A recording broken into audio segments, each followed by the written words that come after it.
سبحان ذي العزة والجبروت سبحان ذي الملك والملكوت سبحان الحي الذي لا يموت سبحان الذي يميت خلائقي ولا يموت سبح قدوس قدوس سبحان ربنا الأعلى رب الملائكة وروح سبحان ربنا الأعلى الذي يميت خلائقي ولا يموت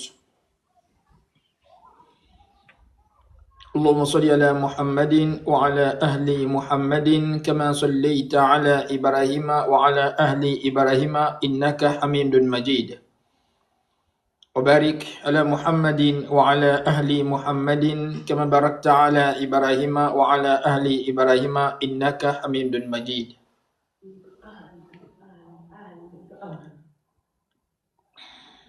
Maître,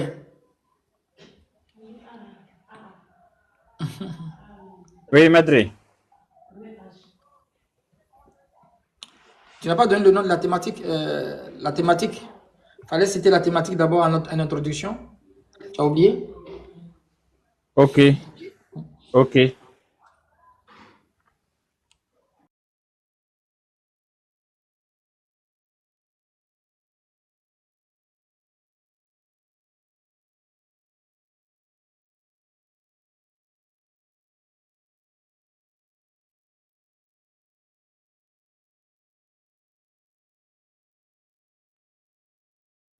Alors, Alhamdulillah, nous demandons aux frères de s'installer, n'est-ce pas, de commencer à partager le live, parce que tout à l'heure, on décolle. Donc, lavez vos linges, préparez vos cahiers, vos stylos, n'est-ce pas? Le cours va commencer. Et d'abord, aujourd'hui, vous allez voir la disposition comme ça aujourd'hui. Vraiment, ce n'est pas de notre faute. C'est TikTok eux-mêmes qui nous ont imposé ça. Voilà. Donc, pour ne pas que les cases soient vides comme ça, donc j'ai préféré pour remplir les cases. Ceux qui sont en haut, on est juste en haut là pour peut-être faire la lecture de ce que le maître va donner comme verset. Voilà, ce n'est pas pour, on n'est pas en haut ici. Je donne l'information en même temps à tous les frères hein, qui suivent. On n'est pas en haut pour apporter des avis contradictoires, ni moins encore pour ajouter notre idée sur ce que le maître va donner ici comme cours. Non, non, non. On est là, on l'écoute, il donne des versets, on fait la lecture simplement. Parce que quand je suis avec lui, c'est ce que je fais.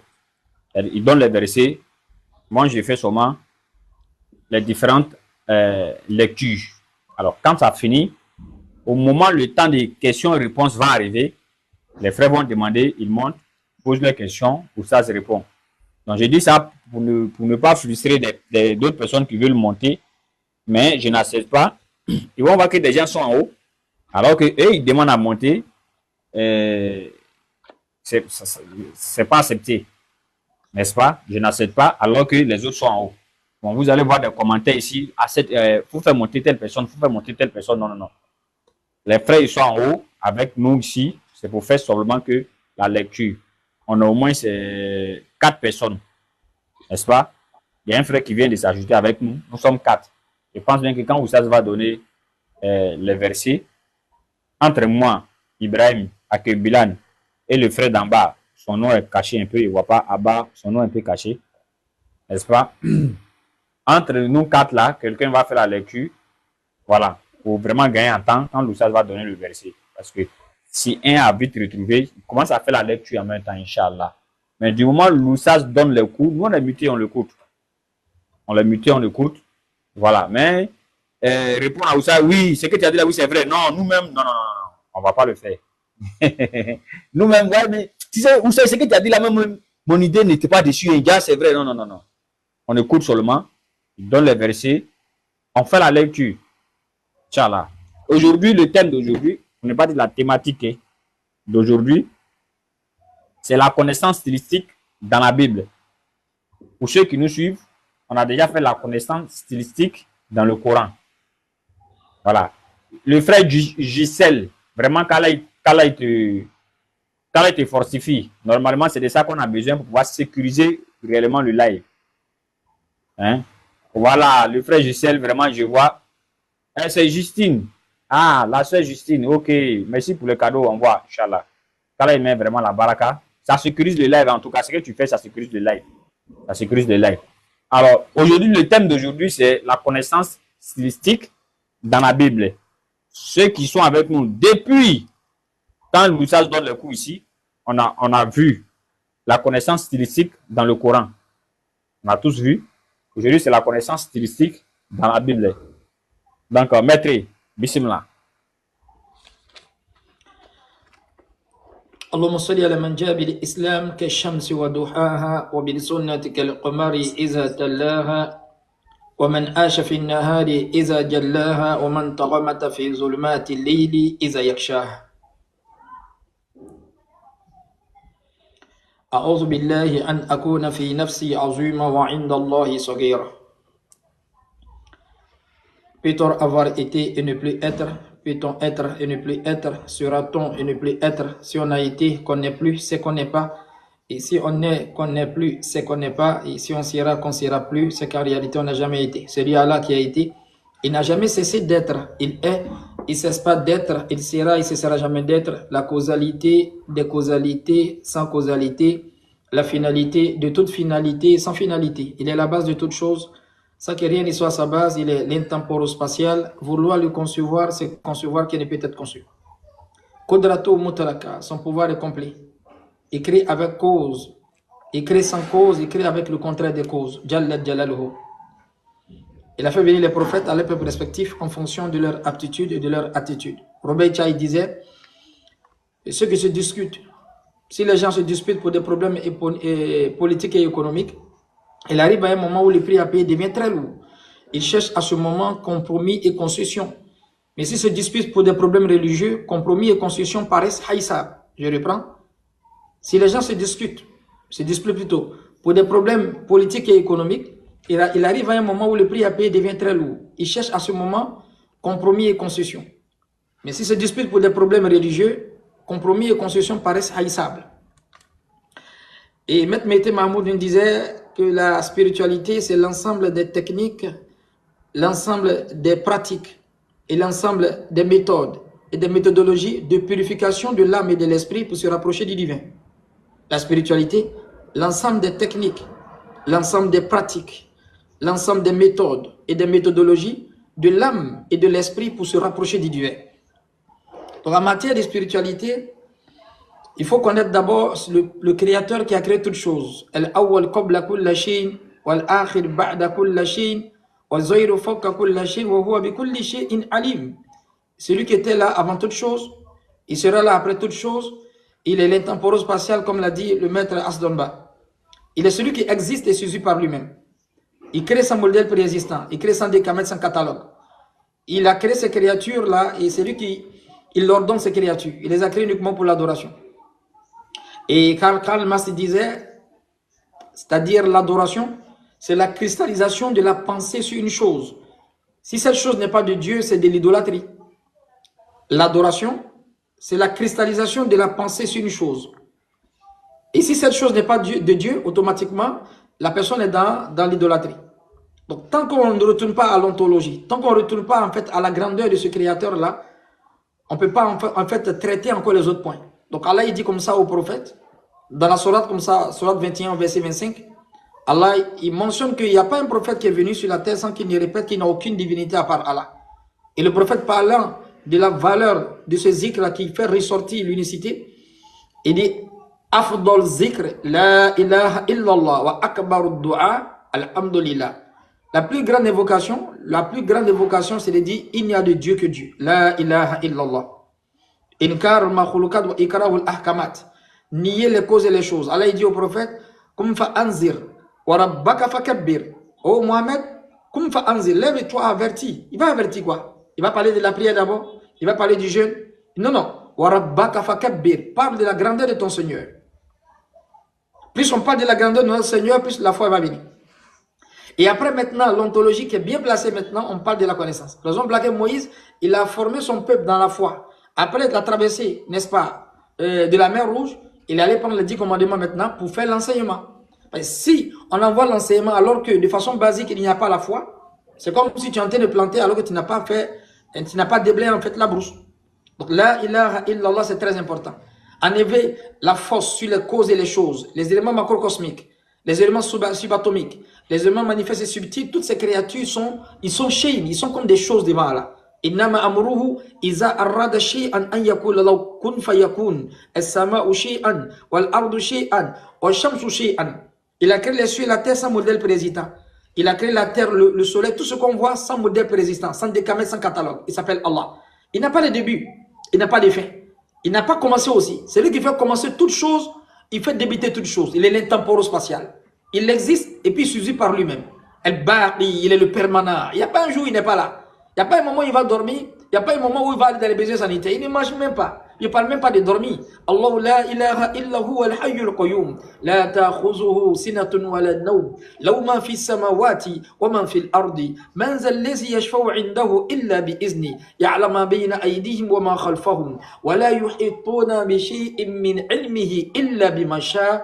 Wasi'a kursiyyuhu samawati wal ard. Wa la yahuduhu hifzuhuma wa huwa al-'aliyyul 'azim. Tous les prophètes ont eu cette conception-là de sa divinité. Il est unique au sens strict du terme. On ne peut pas le mélanger, on ne peut pas le multiplier. La ilaha illallah. La prophétologie prédictionnelle et prévisionnelle, c'est la science qui étudie les prophètes depuis les prophéties. C'est un paramètre, ce sont des paramètres à étudier. Si on n'a pas appris ces paramètres-là, n'est-ce pas, on ne peut pas venir avec un musulman, bien devant un musulman, pour venir faire un débat. Alors qu'on est encore au bénévolat, n'est-ce pas, de la spiritualité. Et cette connaissance-là est subdivisée, bien splittée en plusieurs parties. Il faut avoir une connaissance historique. On va donner une exemplarité aujourd'hui. La connaissance événementielle, un exemple. La connaissance généalogique, un exemple. Et vous allez voir, on va tomber sur la connaissance stylistique. Pourquoi la connaissance stylistique? Parce qu'on a parlé de la connaissance stylistique dans le Coran. Étant donné que Dieu, il a suscité les prophètes à leur peuple respectif, en fonction de leur aptitude, leur capacité de comprendre et de concevoir les choses, n'est-ce pas, et leur attitude, leur comportement, n'est-ce pas? Allah Ta'ala, il a une manière de leur parler. De la même manière qu'il a véhiculé le message dans la Torah et dans l'évangile et dans le Coran, il y a dans la forme, mais dans le fond, c'est le même message. Donc la connaissance historique, si on a une méconnaissance de l'histoire, de l'historicité des prophètes, n'est-ce pas, on va rentrer dans ce qu'on appelle l'anachronisme. On va changer peut-être la datation, on va changer les histoires et on va en fait égarer le peuple de Dieu. Osée 4:6, la Bible te dit,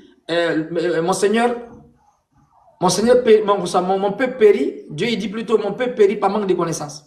Et le Coran, le prophète nous dit, sallallahu alayhi wa sallam, le Coran nous dit plutôt, hal yastawi allazina ya'lamun wal lazina la ya'lamun, sont-ils égaux ceux qui savent et ceux qui ne savent pas?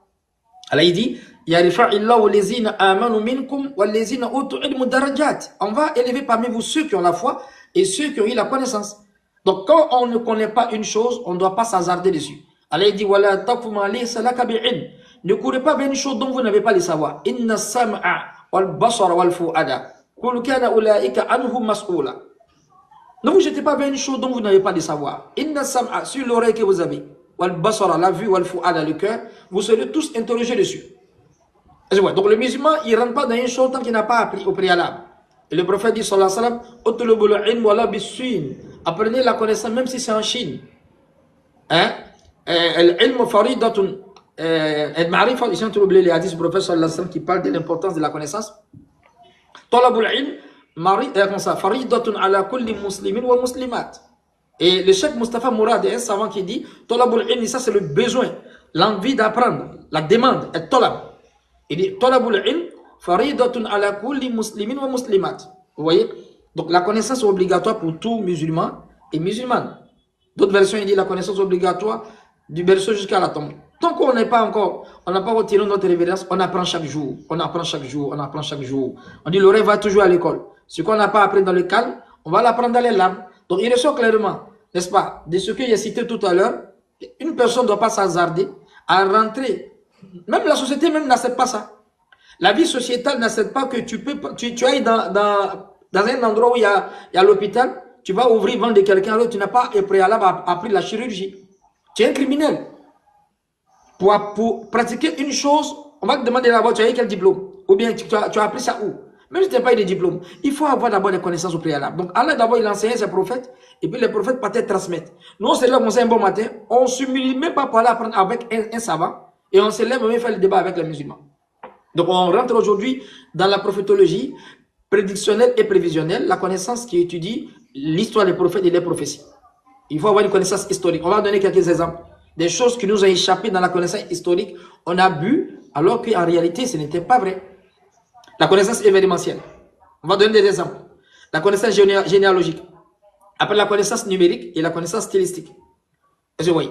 Donc la connaissance historique, c'est-à-dire ceux qui sont témoins auditifs, témoins oculaires, ils sont un peu différents de ceux qui sont témoins auditifs. Celui qui était là dans l'histoire, c'est-à-dire il a participé à l'événement où il était contemporain, il n'a rien à voir avec celui qui est témoin auditif. Maître Li Matthieu 9.9, ou bien Ibrahim Tchitipeli. Salam alaikum. On va commencer dans la connaissance historique.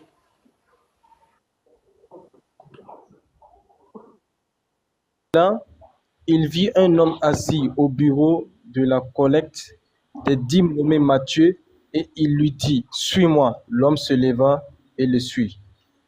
Donc ici, l'évangéliste Matthieu, dans la prophétologie, est en train de parler d'un autre Matthieu. Hein? Donc ici, c'est l'évangéliste Matthieu qui est en train de donner l'histoire. Donc s'il donne l'histoire, n'est-ce pas? Il est témoin auditif, pas témoin oculaire. Pourquoi? Parce que l'évangile de Matthieu qui a été écrit par... en fait, l'évangile de Matthieu n'a pas été écrit par Matthieu, apôtre de Jésus, mais un autre Matthieu païen converti au christianisme. Donc, seulement, il y a deux Matthieu. Il y a un Matthieu qui est témoin auditif et un autre Matthieu qui est témoin oculaire. Mais ils ont amalgamé ces deux Matthieu-là. Relis encore le passage, maître. Comme Jésus passait de là, il vit un homme assis au bureau de la collecte des dîmes nommé Matthieu, et il lui dit, suis-moi. L'homme se leva et le suivit. Donc il lui dit, ça c'est un titre narratif, donc il est en train de narrer un récit. S'il est en train de narrer un récit, c'est le Matthieu qui est en train de parler. Et Jésus a vu un homme qui s'appelait Matthieu. Donc ici, voici la différenciation entre un témoin auditif et bien un témoin oculaire. Donc l'évangéliste qui a écrit l'évangile de Matthieu n'a rien à voir avec le Matthieu apôtre de Jésus. Le premier qui a écrit l'évangile de Jésus, c'est un autre Matthieu païen converti au christianisme, qui n'a rien à voir avec le vrai Matthieu au temps de Jésus. Donc ici, on a deux témoignages. Seulement qu'il y a un qui est témoin auditif et l'autre témoin oculaire. Lui, le contemporain de Jésus. C'est cette personne-là, ils ont amalgamé avec lui qui a fait l'évangile de Matthieu. Donc, beaucoup de chrétiens, même les musulmans, croient que l'évangile de Matthieu a été écrit par le vrai Matthieu. Non, ça a été écrit par le Matthieu païen converti au christianisme, qui n'a rien à voir avec l'apôtre de Jésus, et bien en fait le disciple de Jésus qu'on appelait Matthieu. Donc ça c'est Matthieu 9.9. Donc dans l'histoire, il faut avoir ces deux témoignages-là. Un témoin auditif et un témoin oculaire. Lis Luc 1.1. Ça c'est une exemplarité pour celui qui est qui est en train d'apprendre l'histoire, où il va avoir en fait un témoin auditif. Luc 1.1, il va nous démontrer qu'il n'était pas oculaire, qu'il n'était pas témoin oculaire. Puisque plusieurs ont entrepris de composer un récit des événements qui se sont accomplis parmi nous. Luc 1. Continue. Selon que nous l'ont transmis ceux qui, dès le commencement, ont été témoins oculaires et serviteurs de la parole. Il m'a donc semblé bon à moi aussi, après avoir fait des recherches exactes, surtout depuis l'origine, de t'écrire, Excellence Théophile. Donc, ceux qui ont été témoins oculaires dès le commencement. Donc, lui, il fait la différenciation entre lui et puis ceux qui ont été témoins oculaires. Ils ont fait des recherches donc, sur le support. Lui qui est en train de faire un effort, le docteur, est en train de prendre en fait quelques recherches. Et il va faire une analyse. Donc, entre les deux, il y a un témoin oculaire et un témoin auditif. Seulement que le témoin auditif ici qui va prendre des informations sur le témoin oculaire. Donc, ceux qui étaient témoins oculaires dès le commencement. C'est ce verset-là qui montre que Luc n'a jamais vu Jésus, n'a jamais senti son odeur. Et le Matthieu 9.9 aussi, l'évangélique qui a écrit l'évangile de Matthieu n'a jamais vu Jésus. Mais le vrai Matthieu est celui qui est assis au milieu du péage. Jésus l'a vu, il dit suis-moi. Il dit il s'appelait Matthieu. Donc il y a deux Matthieu. Il y a un Matthieu qui parle d'un autre Matthieu. Ça c'est l'histoire. Est-ce que vous voyez? Donc il y a eu beaucoup de choses comme ça qui sont passées peut-être. On dit plus le mention et en gros c'est facile à avaler. On dit l'histoire a été écrite par les vainqueurs. On ne connaît pas la vie des vaincus. Donc ça c'est juste une exemplarité sur la connaissance historique et la connaissance événementielle. Et on va aller maintenant sur la connaissance géographique. Prends Matthieu 15, 24.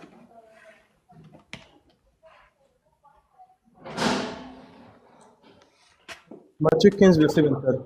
Ouais. Il lui répondit, je n'ai été envoyé qu'aux brebis perdues de la maison d'Israël. Ensuite, Ça, c'est bon. Donc ici, Jésus est en train de, pas refouler une femme, en train de dire à la femme là, n'est-ce pas, qu'il ne pouvait pas la guérir parce qu'on dit, bon, on demande à Jésus de regarder derrière. Il a vu que la femme n'était pas dans son pays. Comme le message de Jésus était central, pour ceux qui veulent étendre la mission de Jésus, Jésus dit, je n'ai été envoyé qu'aux brebis perdues de la maison d'Israël. Continue Ibrahim, la femme a insisté encore, la femme cananéenne. ok. Verset 25. Mais elle vint se prosterner devant lui en disant, Seigneur, secours-moi. Verset 26. Il répondit, il n'est pas bien de prendre le pain des enfants et de le jeter aux petits chiens. Donc Elle ici, dit, voilà, vas-y, continue. elle dit, oui Seigneur, mais les petits chiens mangent les miettes qui tombent de la table de leur maître. Et Alors à la fin que Jésus a dit, Bon. Bismillah, bismillah. donc très bien. Donc après, la femme, elle a reçu en fait l'intervention de Jésus, mais elle était tellement sage, elle a utilisé des paraboles. Mais il n'est pas bon de, qu'on appelle ça. Jésus a dit, il n'est pas bon de prendre le pain des enfants et de donner aux petits chiens. Qui sont les enfants? Quels sont les petits chiens? Et qu'est-ce que le pain? Simplement. Et la femme, elle a compris le message. Elle a dit, ah lui là, c'est pas un prophète qui est venu pour moi, mais je peux prendre un peu la baraka. Comment il va guérir en fait ma fille? Donc elle dit, elle réplique maintenant avec sagesse, Seigneur, les petits, les chiens, les petits pains tombent des tables des enfants. Les petits chiens ramassent au pied, en fait, les tables, les miettes des tables qui tombent, les miettes des pains plutôt qui tombent en bas des tables. Donc ici, elle a arraché l'intervention de Jésus. Mais toujours, Jésus a donné une remarque sur la connaissance géographique. Pour dire que lui, sa territorialité, c'est où? Israël. Et cette vérité là encore est comprise dans Luc 2, verset 1. Lis Luc 2, verset 1, maître. Ibrahim.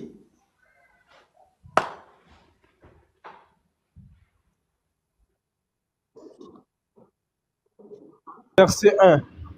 Il arriva en ces jours-là qu'une ordonnance pétit de César Auguste, ordonnant que tous les habitants de l'Empire se fassent recenser. Verset 2. Ici, j'ai une version ici. En ce temps-là, parut un édit de César Auguste ordonnant un recensement de toute la terre. D'autres versions, vous allez voir toute la terre. Mais ici, je vais l'expliquer. Toute la terre, on comprend ici, toute la terre où il régnait. Ce n'est pas tout le monde entier. Donc, celui qui va avoir une compréhension stricto sensu, n'est-ce pas? Il ne va pas avoir une compréhension, en fait, l'âge du terme lato sensu. Il va se dire qu'en fait, celui-là, il gouvernait toute la terre, alors que non, son territoire était l'endroit où il gouvernait. Mais ici, quand on dit toute la terre, ça veut dire toute la terre où il régnait. Et l'autre Bible là-bas a bien spécifié. C'est comme si je suis en classe tout à l'heure là, et Aston Bar qui est le maître, on est tous élèves, on est assis. Il dit, vous tous levez-vous, tout le monde levez-vous. Est-ce que Aston Bar est en train de donner à tout le monde entier de se lever? Non, c'est ceux qui sont en train d'écouter Aston Bar. Donc ici, on est dans la connaissance géographique. Donc quand tu n'as pas une connaissance géographique, tu vas étendre le champ de la mission de Jésus. Quand tu n'as pas une connaissance événementielle, ou bien une connaissance historique, tu vas faire peut-être de l'anachronisme.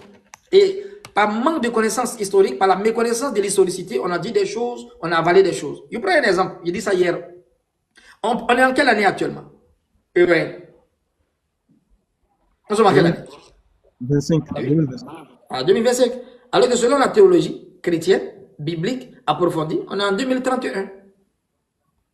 Tout le monde reconnaît l'erreur que le pape Délie le Petit a fait. Et si on dit on est en 24 janvier 2021, 2025, en réalité c'est 24 janvier si vous voulez, 2031. Pourquoi? Parce qu'il y a une erreur qui a été faite depuis l'histoire. Ça nous a rattrapés. Parce que les calendriers, c'est-à-dire le nom des jours et le nom des mois, c'est toute une cacophonie. Non seulement c'est tellement en retard, c'est un retard de 6 mois. C'est un retard plutôt de 6 ans, 6 ou 7 ans, mais la version prépondérante, c'est 6 ans.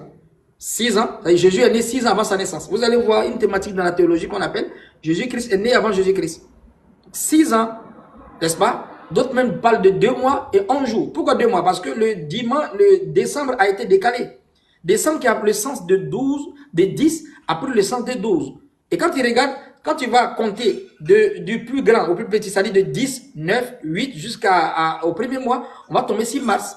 Et les 2 premiers mois qui ont été fabriqués, C'est Janus, c'est-à-dire le roi, l'idole qui avait deux visages, et le mois de février où les gens faisaient des incantations pour les mois et tout ça. Ce sont les 2 mois qui ont été créés après, qui ont été inventés après. Donc il y avait déjà mars. Donc de mars à décembre, on tombe sur 10. Décembre dit 10, mais ça a pris la place de 12 parce qu'ils ont décalé. Ils ont fait venir janvier et février. Où ça? Au premier et deuxième mois. Ouais, normalement, ce sont les 2 derniers mois. Ils ont mis aux 2 premiers. Donc c'est ce qui a décalé jusqu'à ce que on tombe maintenant sur le 25.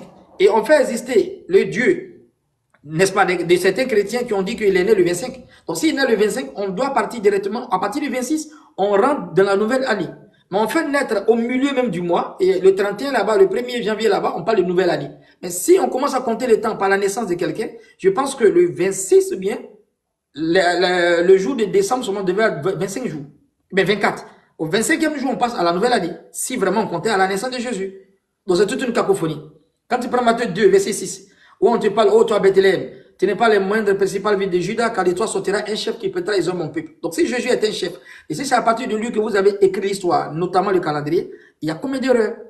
Et ça, c'est une vérité qui est connue. Hein? Quand on disait que la fin du monde, ça sera en 2012, le pape Benoît s'est dit, mais si c'est en 2012, c'est que le monde est fini. Parce que Jésus est né 6 ans avant l'an 0. Ça, c'est connu. Parce qu'en fait, le calendrier julien, il a voulu en fait convertir le calendrier julien. À l'an 753, lui, il croyait que c'était la naissance de Jésus. Parce que c'était ce qui était marqué dans l'histoire. Alors que Jésus était déjà né 6 ans avant ça. Donc, il a essayé de convertir à l'an 0 en faisant une similitude avec quoi? L'an 753. Alors que l'an 753, c'était pas en réalité la date de naissance de Jésus. Jésus était déjà né 6 ans avant ça. Et ça, c'était connu. Bon, le pape Denis le Petit il a fait une grande erreur. C'est juste pour montrer que si vraiment il y avait le Saint-Esprit, cette erreur n'allait pas en fait survenir. Parce que normalement, une chose qui sera positive pour tout le monde entier, qui a influencé le monde, normalement, il ne doit pas avoir une erreur. Dieu devait l'assister. Mais le pape Denis le Petit a fait cette erreur, et ça, c'est connu même dans l'histoire en fait de la théologie chrétienne. Donc, on est à 6 ans en retard. Alors que le soleil, le mouvement du soleil des planètes ne vont pas nous attendre. Donc, si on a faussé, n'est-ce pas, dans la datation, ça, c'est nous-mêmes qui sommes responsables. C'était une parenthèse. Et quand tu prends décembre, après décembre, on prend novembre. Novembre veut dire 9. Novembre, c'est 9. Octobre, ça devient quoi? Ça devient 8. Septembre vient devenir 7. Alors que dans octobre encore, n'est-ce pas, ils ont vu qu'il y avait une erreur. Parce que le calendrier était en retard selon la rotation de la Terre autour du Soleil. Parce que quand la Terre se translate, elle fait la rotation, elle se translate, ils ont vu qu'en fait, elle était en avance de leur calendrier. C'est-à-dire du 4 octobre 1582, je pense, ils ont vu que il y avait un retard. Donc, ils sont passés du mardi, ils sont toujours oubliés, ils sont passés du 4 au 15. Donc, du 4 octobre au 15, ils ont ajouté un jour dessus. 11 jours plus tôt. Du jeudi au vendredi plus tôt. Au lieu que le jeudi soit le 4 octobre, ils ont mis le vendredi le 15 octobre. Donc, ils sont passés du 4 au 15, mais en un jour, pour rattraper en fait la rotation de la Terre autour du Soleil. Donc, 6 ans de retard, le pape Denis le Petit a fait cette erreur, et ceux qui ont étudié le catholicisme, ceux qui étaient dans les connaissances des églises, ou bien comment on appelle ça, les écoles catholiques, ils connaissent ça. Comme nous, on était catholiques, on était chrétiens fervents, catholiques, ce sont des vérités qu'on a apprises. Je vois. Donc, dans la Bible aussi, il y a 2 choses. Il y a ce qu'on appelle en fait les livres deutérocanoniques et les livres protocanoniques. Les livres protocanoniques, ce sont les livres, n'est-ce pas, de l'Ancien Testament et du Nouveau Testament. Mais les livres deutérocanoniques, ce sont les livres qu'ils ont inclus dans la Bible qui ne font pas partie de l'Ancien et du Nouveau Testament, comme le livre de Daniel. Et je vois. Donc, c'est tout cet assemblage-là qu'on appelle la Bible. Donc, dans cette vérité-là, vous allez voir, il y a la connaissance historique. Il y a beaucoup de cacophonies. Il y a la connaissance événementielle. Matthieu 9, 9. Et bien, Luc 1, 1. Il y a la connaissance géographique aussi. Donc, si un prophète il vient pour une territorialité, il ne faut pas éteindre les champs de sa mission. Après, on rentre dans la connaissance numérique. Dans la connaissance numérique, vous devez voir, les prophètes aussi, chaque fois, ils parlaient avec des chiffres. Bizarrement. On a vu Matthieu 13 où Jésus donne en parabole la date de naissance du prophète sallallahu alayhi wa sallam. Donc, tous ces paramètres-là, si on n'a pas étudié, on va venir faire un débat alors qu'on n'a pas appris la quintessence des choses. On n'est pas encore rentré même dans la divinité. On n'est pas encore rentré même dans la connaissance stylistique, biblique. Et si on n'a pas bien appris la connaissance stylistique biblique, on va attribuer la divinité à qui? à une créature. C'est ce qui a fait qu'aujourd'hui, ils ont amalgamé certains versets, ils attribuent à Jésus. C'est un problème simplement, Ibrahim, de la connaissance stylistique. Donc, premier, la connaissance historique. Il faut être témoin oculaire, pas témoin auditif. Donc, témoin oculaire, on a donné des exemples. Et témoin auditif aussi, on donne des exemples. Et après, la connaissance événementielle. La connaissance géographique où Jésus montre qu'il est venu pour, n'est-ce pas, les enfants d'Israël, pas pour le monde entier. Après, on rentre dans la connaissance généalogique. La connaissance généalogique, ça même c'est déjà dans le Coran. Mais prends Genèse 25, verset 13, je pense que c'est ça. Genèse 25, verset 13, où on parle de la généalogie du monde arabe. Genèse 25, 13. Voici les noms des fils d'Israël, par leur nom, selon leur naissance. Le premier-né d'Ismaël, Nebajot, puis Kédar, Adbel, Mitsam. Je continue? C'est bon. Donc, c'est juste un exemple que la Bible donne sur quoi? La connaissance généalogique. Donc, tout ce qu'on est en train de dire sur la prophétologie, ce n'est pas une chose qui est imaginée dans la Bible, dans le Coran, pardon, dans la Torah et dans l'Évangile et dans le Coran. Cette vérité est claire. On a une connaissance historique, une connaissance événementielle. Et les prophètes, ou bien les gens qui ont vécu au temps de ces prophètes, leur témoignage est encore plus fort que ceux qui ont été témoins auditifs. C'est ce que Luc est en train de dire, Luc 1, le docteur. Après la connaissance géographique. Le prophète, ils sont envoyés dans les endroits. Si son champ d'émission, son champ d'effort, mais son champ d'émission est dans tel endroit, il ne faut pas écarter son endroit. Sinon, tu es toujours au bénévolat de la théologie. Il y a la connaissance numérique aussi. Mais avant la connaissance numérique, il a lu la connaissance généalogique. Dans la généalogie, il ne faut pas tromper en fait un nom. Comme on dit Mohamed bin Abdullah, bin Abdul Muttalib, bin Hashim, bin Abdul Manab, bin Qusay, bin Qila, bin Murra, bin Ka, bin Louis, bin Kinala, bin Mudrika, bin Liyas, bin Ma'ad, bin Adnan. Et je vois, Adnan, ça tombe encore sur Keda. Donc, il y a certains versets qui nous ramènent à la connaissance généalogique. C'est-à-dire, si on cite le nom d'un enfant, d'un arabe dans Genèse 25, verset 13, automatiquement, ça ramène au peuple arabe. Prends Isaïe 60, verset 6 à 8. 60 versets exactement, verset 6. On parle des bélés de Nebéot et des troupeaux de Kéda. Toujours le nom est cité, donc ça te ramène directement à la généalogie arabe, pas à la généalogie juive. Ce sont des paramètres à étudier, les frères.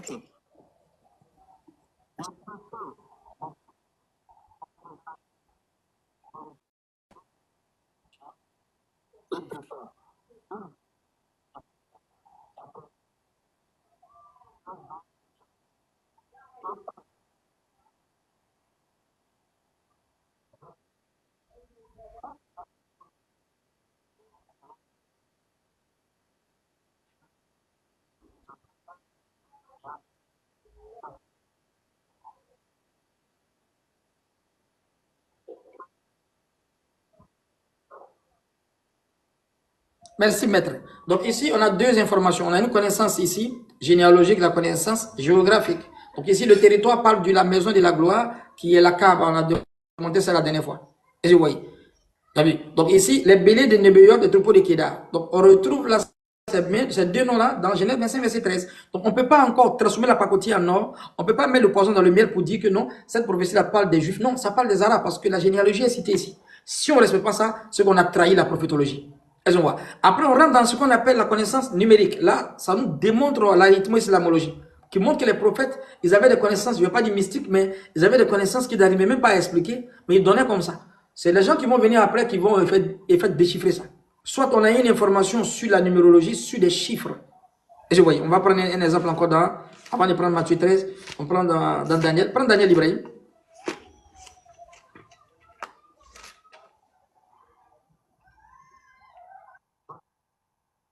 Verset 9, 10 et 11. Lis seulement les suites. On va voir là-bas l'importance du chiffre 10 là-bas. Oui, Daniel chapitre combien? Au verset 9. À partir de 9, tu commences à lire. Attends. Au fait, là-bas, voilà, le roi Nabucodonosor a fait en fait un recensement pour prendre les jeunes qui étaient bien enfants pour travailler. Donc, ces jeunes-là devaient manger la nourriture qui était égorgée, alors que ces moutons, ces animaux qui étaient égorgés, c'était pour les idoles. Donc, comme Daniel, il était tellement pur avec ses trois compagnons, congénères, il ne voulait pas manger. Donc, celui qui s'occupait de la nourriture, il dit, si vous ne mangez pas, le roi, il va s'en prendre à moi. Donc, Daniel a fait un business avec lui pour dire, faut pas avoir peur. Nous, on va jeûner pendant 10 jours. Lis la partie là, au verset, Daniel 1 au verset 11. Lis au verset 11. Ok, Daniel 1, verset 11. Daniel dit alors à l'intendant, à qui le chef des eunuques avait remis la charge de leur repas et de leur boisson. Essaye, je te prie, tes serviteurs pendant 10 jours, et qu'on nous donne des légumes à manger et de l'eau à boire. Verset 12. Puis compare-nous avec les jeunes gens qui mangent les mets du roi, et fais voir selon ce que tu verras, de manière que tes serviteurs soient traités d'après ce que tu constates. Je continue. Continue. Il les exécuta dans cette affaire, et il les essaya pendant 10 jours. À la fin des 10 jours, leurs apparences étaient meilleures et leur corps plus robuste, et tous les jeunes gens qui mangeaient les mets du roi. Merci, Ibrahim. Donc ici, on a une information numérique. Ce n'est pas à négliger. Daniel, il adore Dieu. Daniel, il était un oniro-romancien. Un oniro-romancien, il avait la connaissance des rêves, d'interpréter les rêves comme Joseph. L'oniro-romancien est divisé en deux parties. L'oniro-critique, l'oniroscopie. Il savait scruter les rêves et puis peut donner l'explication. Ce n'est pas un bêtise, c'est un grand prophète, Daniel. Mais qui lui a donné cette manière-là, cette inspiration de jeûner 10 jours? Il pouvait jeûner 3 jours, il pouvait jeûner 4. Le chiffre 10 ici, c'est un chiffre cyclique. Le chiffre 10, c'est un chiffre cyclique. Donc ici, comme le roi, il avait peur, il dit, le gars, il avait peur, il dit, non, donne-nous les légumes seulement. La nourriture, on va pas manger. Nous, on va rester comme ça pendant 10 jours. Alors qu'ils ont mangé moins. Normalement, ils devaient tomber malades. Mais 10 jours après, ils sont devenus encore 10 fois encore plus meilleurs que les autres. Le roi même va attester cette vérité-là. C'est toujours 10 à 10. Ils ont pris un autre cycle. Un instant. Maintenant, le roi va les inviter maintenant, Ibrahim. N'est-ce pas? Au verset 17. Ils sont devenus encore plus intelligents, plus sages. Et ça rejoint la dit du prophète. Le prophète dit, Somu tasuhu. Jeûnez, vous obtiendrez la santé. Donc, ils ont mangé moins, mais ils sont devenus encore plus beaux, plus en forme que les autres. Au verset 17. Quant à ces 4 jeunes gens, Dieu leur donna de la science et de l'intelligence dans toutes les lettres et toutes les sagesses, et Daniel eut de l'intelligence dans toutes sortes de visions et de rêves. Au bout de ces jours, le roi fixa un temps pour les faire comparaître, et l'intendant les fit comparaître devant Nabuchodonosor. Le roi parla avec eux parmi tous ceux-là, et il ne trouva personne comme Daniel, Anania, Michaïl et Azaria, et ils se présentèrent devant le roi. Je continue. Dans toutes les affaires de sagesse et d'intelligence qu'il interrogeait d'après ses ordonnances, il les trouvait 10 fois supérieurs à tous les magiciens et astrologues qui étaient dans tout son royaume. Daniel vécut ainsi jusqu'à la première année du roi Cyrus. Donc ici, maître, il les a trouvés 10 fois meilleurs. Ils ont jeûné 10 jours, n'est-ce pas? 10 jours après, ils sont devenus encore 10 fois meilleurs que les autres. Le roi les a trouvés encore 10 fois meilleurs, c'est-à-dire en intelligence, en sagesse. Donc le chiffre 10 ici n'est pas à négliger. Donc on a ça, c'était une information sur la connaissance numérique. Les prophètes, souvent, ils ont une manière de pratiquer la religion, même de recevoir le message. Mais Dieu, même quand il leur donne l'inspiration, c'est toujours, on passe par des chiffres. Est-ce que vous voyez? Prends Matthieu 13 encore, on va lire ici. Une information que Jésus donne encore avec des chiffres. Donc ici, c'est Dieu qui a envoyé Daniel, c'est le même Dieu qui a envoyé quoi? Jésus. On a cette information encore, toujours sur la numérologie, sur la rythmo-islamologie. Pourquoi les prophètes s'expriment comme ça? Et cette vérité encore est pleine dans le Coran. Vas-y. Ce jour-là, Jésus étant sorti de la maison, était assis au bord de la mer. Une grande foule s'étant assemblée autour de lui, il monta dans une barque et il s'assit. Toute la foule se tenait sur le rivage. Il leur parla en parabole sur beaucoup de choses et il dit, voici un semeur sorti pour s'aimer. Comme il s'aimait, une partie des semences tomba le long du chemin et les oiseaux virent les manger. Une autre partie tomba sur des lieux pierreux où elle n'avait pas beaucoup de terre. Elle leva aussitôt parce qu'elle n'avait pas de profondeur de terre. Mais quand le soleil parut, elle fut brûlée et n'ayant pas d'enracinement, elle sécha. Je continue. Continue. Une autre partie tomba parmi les épines, et les épines montèrent et l'étouffèrent. Une autre tomba dans la bonne terre, donna du fruit, un grain 100, un autre 60, un autre 30. Tu as vu? Ici, Jésus maintenant, il donne des chiffres. Jésus maintenant, il donne des chiffres. 100, 60, 30. Tu as vu? Là, il donne des chiffres. Vous n'avez pas dit que c'est le diable qui est en train, c'est Dieu qui est en train d'inspirer à Jésus. Il est en train de faire une prophétie qui ne s'est pas encore accomplie. Et cette prophétie, là, tombe sur la date de naissance du prophète. Pourquoi le prophète s'exprimait comme ça souvent? Soit on a des informations acoustiques, c'est-à-dire avec la voix, on a une information sur la numérologie. Donc Daniel ici, 10 jours, il pouvait dire 7, il a dit 10. Ici, Jésus est en train de faire un comparatif encore à la parole en parlant de 100, 60, 30. Et cette vérité-là a été annoncée depuis, n'est-ce pas? C'est-à-dire a été en fait corroborée dans le Coran. Parce que là, il démontre que le prophète a été mentionné en parabole dans l'évangile et mentionné dans la Torah. Comme dans l'évangile, c'est en parabole, comparable à une sémence. Et ici, on parle de la parabole de la sémence. Ça tombe sur la date de naissance du prophète Mohammed, dont Jésus était en train de donner ici en parabole. Demandons aux chrétiens, cette prophétie signifie quoi? Pourquoi Jésus donne ces chiffres alors que je n'ai pas un professeur de maths? Parce que les prophètes, chaque fois, ils ont une information qu'ils vont véhiculer de façon numérique, qu'on appelle l'arithmo-islamologie, comme le dit Maître Meïté Mahmoud. Donc ici, on a 160-30. Donc il y a 4 semeurs. Seulement que les 3, le résultat, c'est le 4. Le 4, c'est 4, il a donné un grain 160-30. Et quand il additionne 160-30, ça fait 190. Multiplié par les 3 semeurs, ça donne 570. Et le prophète est né en 570. Ça, c'est une information numérique. Et Jésus dit que ce que les oreilles pour entendre, entendent, c'est tout. Et c'est vrai, ce sont des détails très profonds. Et si on rentre maintenant dans la connaissance stylistique, si on rentre dans la connaissance stylistique, de la même manière que le prophète parlait, de la même manière que dans la Torah, les Juifs ils connaissaient et comprenaient la stylistique, ils n'ont jamais amalgamé Moïse avec qui? Avec le Créateur. Bizarrement, certains frères, ils ont en fait mélangé les choses.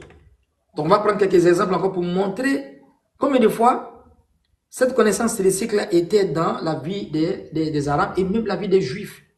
Ils n'ont jamais pris Moïse comme Dieu. Prends Exode 7, verset 1, maître.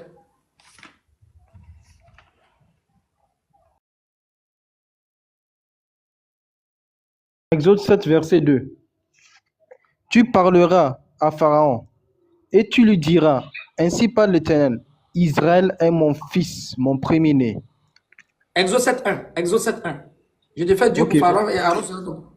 Ok. Je fais Dieu. Oui. L'Éternel dit à Moïse, voici, je t'ai établi Dieu pour Pharaon et Aaron ton frère sera ton prophète. Qui est en train de parler à Moïse là-bas, maître Ibrahim? Ah, c'est l'Éternel. L'Éternel là, c'est qui? C'est Dieu, mais c'est pas Dieu. C'est Dieu. Et le deuxième Dieu là, c'est qui? C'est Moïse. Donc, il y a combien de dieux maintenant ici? Ah, selon certains, on dit Dieu, deux dieux. Hein. Ah bon, on va dire deux dieux. Alors qu'il y a un faux Dieu ici, n'est-ce pas? Et qui a eu en fait l'honneur du vrai Dieu. C'est-à-dire, Dieu dit, je te fais Dieu pour Pharaon. Est-ce qu'on va dire que Moïse est devenu Dieu ici? Non. Non. Il n'y a pas un juif depuis le monde des mondes qui lit bien la Torah qui va amalgamer ces choses parce qu'il a appris la connaissance stylistique. La connaissance stylistique, il y a les paroles métaphoriques. Hein? Il y a ce qu'on appelle, si vous voulez, l'anaphore, la métaphore, tout ce que vous pouvez expliquer. Il y a ça chez les Arabes. Et dans la connaissance stylistique, il y a ce qu'on appelle la terminologie prophétique. et la métaphore intellectuelle. Et ils ne mélangeaient pas les choses. Hein. Chez les Juifs, il n'y a même pas ce problème-là. Et quand on dit que les musulmans, ils adorent, le seul peuple qui adore Dieu comme les musulmans sont les Juifs, parce qu'ils avaient cette connaissance stylistique, ils n'ont jamais amalgamé Moïse et puis quoi? Et puis Dieu. Je ne parle même pas de Jésus.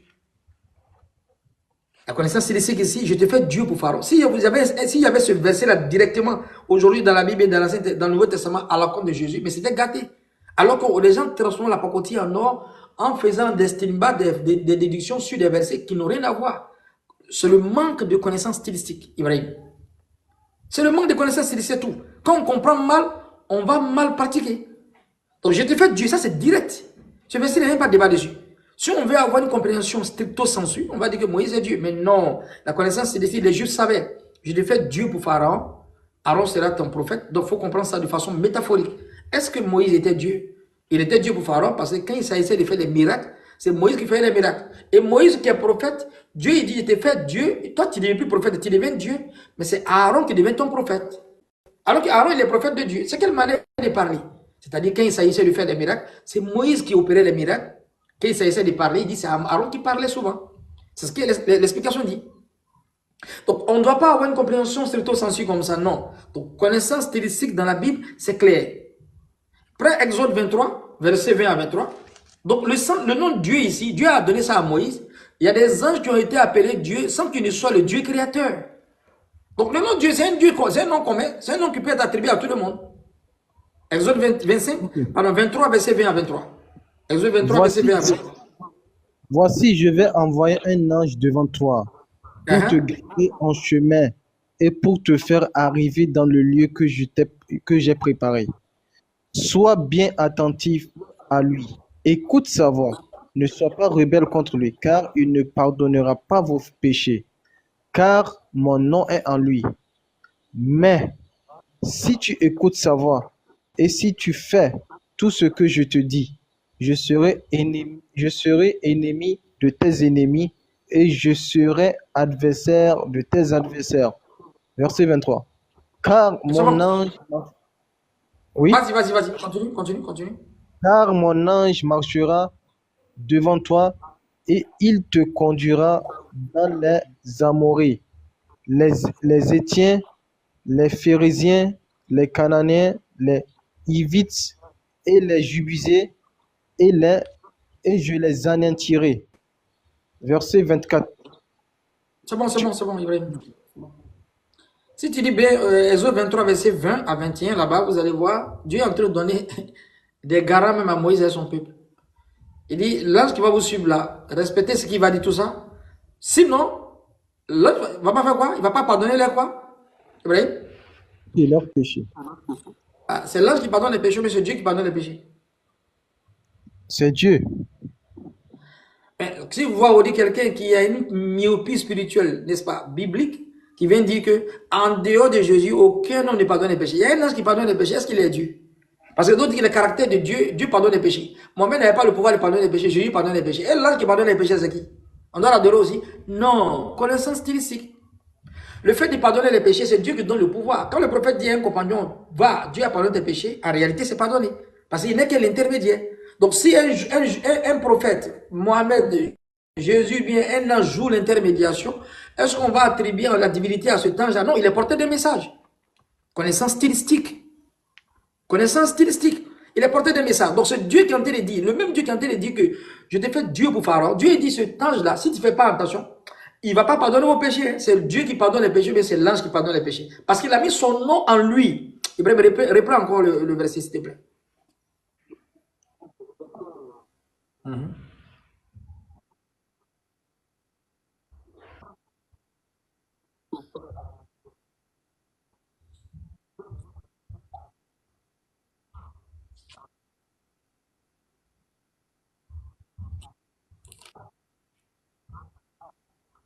Ah, vas-y.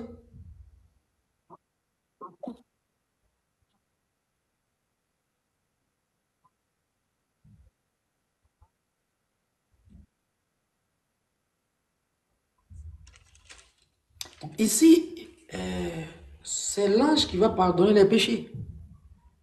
C'est bizarre. C'est l'ange qui va pardonner les péchés. Ce n'est pas Dieu qui pardonne les péchés ici.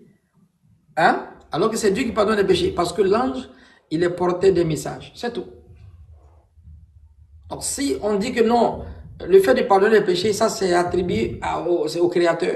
Donc Jésus a pardonné les péchés. C'est pour ça qu'il n'est pas, il est mieux que tous les prophètes.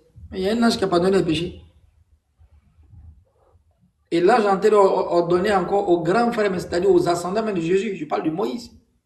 Moshe, il est trop grand, mais Dieu est en train de garantir, si tu ne fais pas attention, il ne va jamais, il va pas pardonner vos péchés. C'est l'ange qui pardonne les péchés ou bien c'est Dieu. Connaissance stylistique. Quand quelqu'un se lève alors qu'il est dans le bénévolat de la théologie, il prend les choses comme ça, comme il est supporter, il va venir expliquer la Bible parce qu'il est chrétien. Non, il faut apprendre. Donc on était chrétien, on apprenait. On ne se lève pas comme ça pour dire n'importe quoi. Donc ici, il ne faut pas amalgamer une personne. Un ange peut pardonner les péchés, mais il n'est pas Dieu, parce que Dieu a son nom en lui.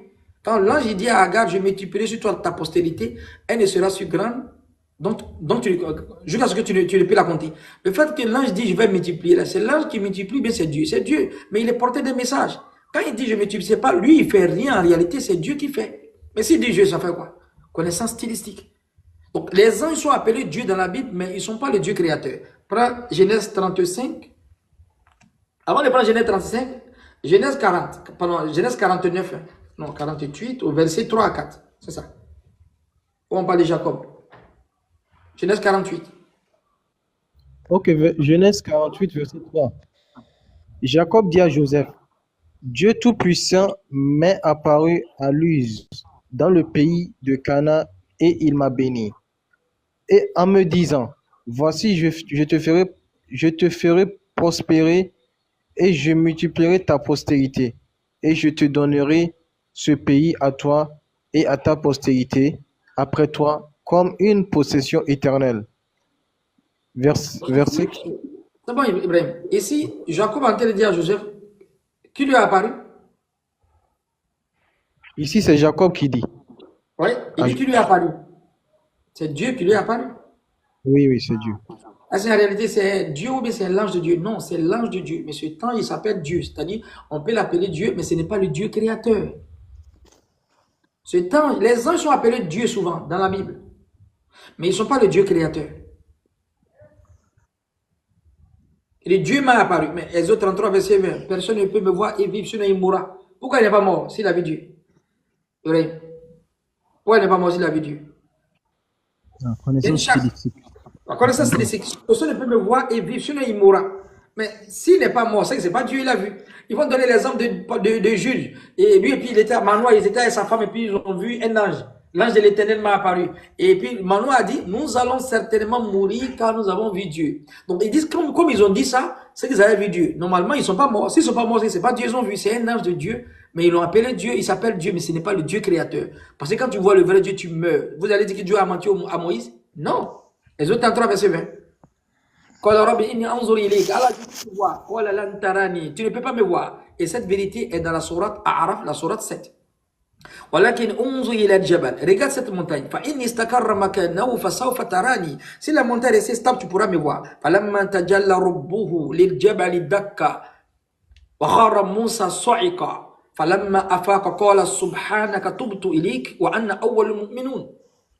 Moïse regarde seulement l'arbre, la montagne. Si tu vois la montagne, si la montagne est restée stable, tu pourras me voir. On est tellement Moïse, il est faible, alayhi salatu wassalam, tellement la montagne même que Dieu fait, Dieu en fait jette le comparatif sur cette montagne-là. Qu'est-ce que Dieu est en train de dire à Moïse? Si la montagne est restée stable, laisse-toi, mais tu es trop petit dans ça. Les montagnes qui sont comme des piquets, wal jibala autada, qui sont comme des pieux, si la montagne est restée stable, tu pourras me voir.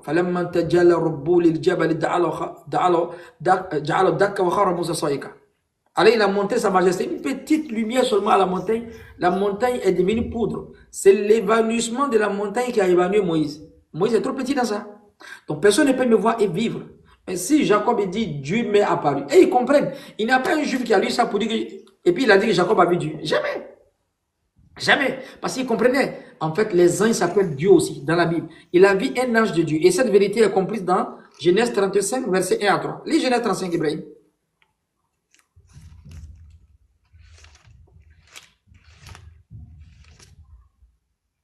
Genèse 35, verset 1 à 3. Dieu dit à Jacob, lève-toi, monte à Bethel et demeure-y. Fais-y un autel à Dieu qui t'est apparu lorsque tu fuyais ton frère Esau. Jacob dit à sa famille C'est et bon, à tout ceux c'est bon, c'est bon, c'est bon. Regarde le premier verset qu'on a lu, Genèse 48, verset 3 à 4. C'est en simultanéité avec ce verset-là. Il dit à Joseph, Dieu m'est apparu. N'est-ce pas? Donc il a dit que Dieu lui est apparu. Donc ici encore, c'est Dieu maintenant qui est en train de dire à Jacob, lève-toi, tu vas construire un autel devant le Dieu qui t'a apparu. C'est Dieu qui est en train de dire à Jacob de se lever. C'est la forme impérative. Lève-toi. Maintenant, Jacob va construire un autel dans l'endroit où il va construire là, c'est-à-dire au Dieu qui lui a apparu. Est-ce qu'on comprend un peu? Ici encore, c'est Dieu qui dit à Jacob de se lever parce qu'il y a un Dieu qui est apparu à Jacob, qui n'est même pas le Dieu créateur. C'est un ange qui s'appelle Dieu. C'est un ange qui s'appelle Dieu. C'est ça que Jacob est en train de dire là. Dieu m'est apparu. On peut voir un ange, il s'appelle Dieu, mais ce n'est pas le Dieu créateur. Non, il n'est pas le Dieu créateur. Est-ce qu'on a compris là-bas, Ibrahim? non, compris. Très bien. On va prendre encore dans le verset, je pense, 28, où on te dit que Jacob a lutté avec Dieu encore.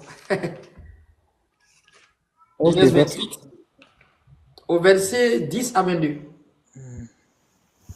ok. Ok, verset 10 à 22. Ouais. Dieu lui dit, ton nom est Jacob. Tu ne seras plus appelé du nom de Jacob, mais Israël. Israël sera ton nom. Et il l'appela du nom d'Israël. Ensuite, Oui. Avant Dieu le lui combat, dit, non? Oui, continue, continue. on n'est pas 10 à 22. passé, on dirait le combat la semaine en arrière. Hein. Au verset 10 à 22, c'est ça? Où il a fait le combat? Attends, je vais voir. Faut lire le verset 25. Le verset 25. Le verset.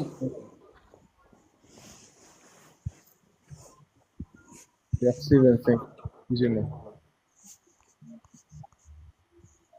Ok. Les fils de... Attends, c'est quel...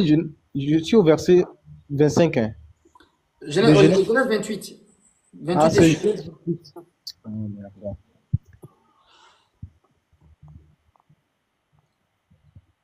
Ok. Genèse 28, verset 25. Est-ce qu'il y a Genèse 28, verset 25? Il n'y en a pas, il n'y en a pas. Non, vous cherchez quoi? Où Jacob a lutté avec Dieu là? Ouais, verset 10 à C'est 22. Genèse 32, verset 25. Ok. D'accord, d'accord. Genèse 32, verset 25. Lorsque l'homme vit qu'il ne pouvait le vaincre, Commence il un peu en toucha... haut. Commence un peu à partir du verset 22 pour descendre, pour que les gens puissent comprendre. Ok, verset 22. Cette nuit-là, il se leva, prit ses 2 femmes, ses 2 servantes et ses 11 enfants et les fit passer le gué de Jacob. Verset 23.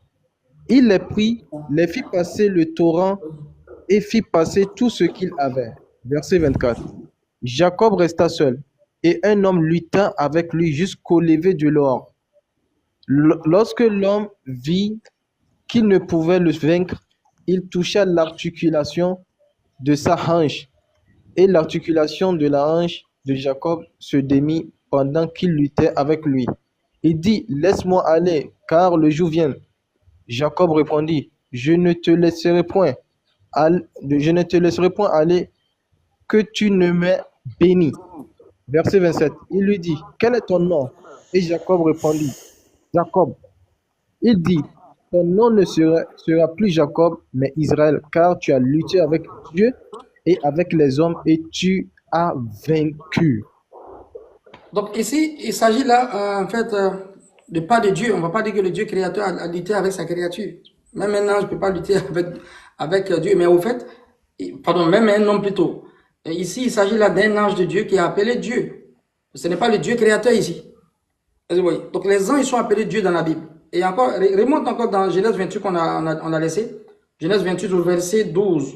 Au verset 12 et suite. J'ai confondu avec Jacob. Ok, ok. Genèse 28. Verset 12. Ok. Il fit un songe. Voici, une échelle était posée sur la terre et son sommet touchait au ciel, et des anges de Dieu montaient et descendaient par cette échelle-là. Par cette échelle.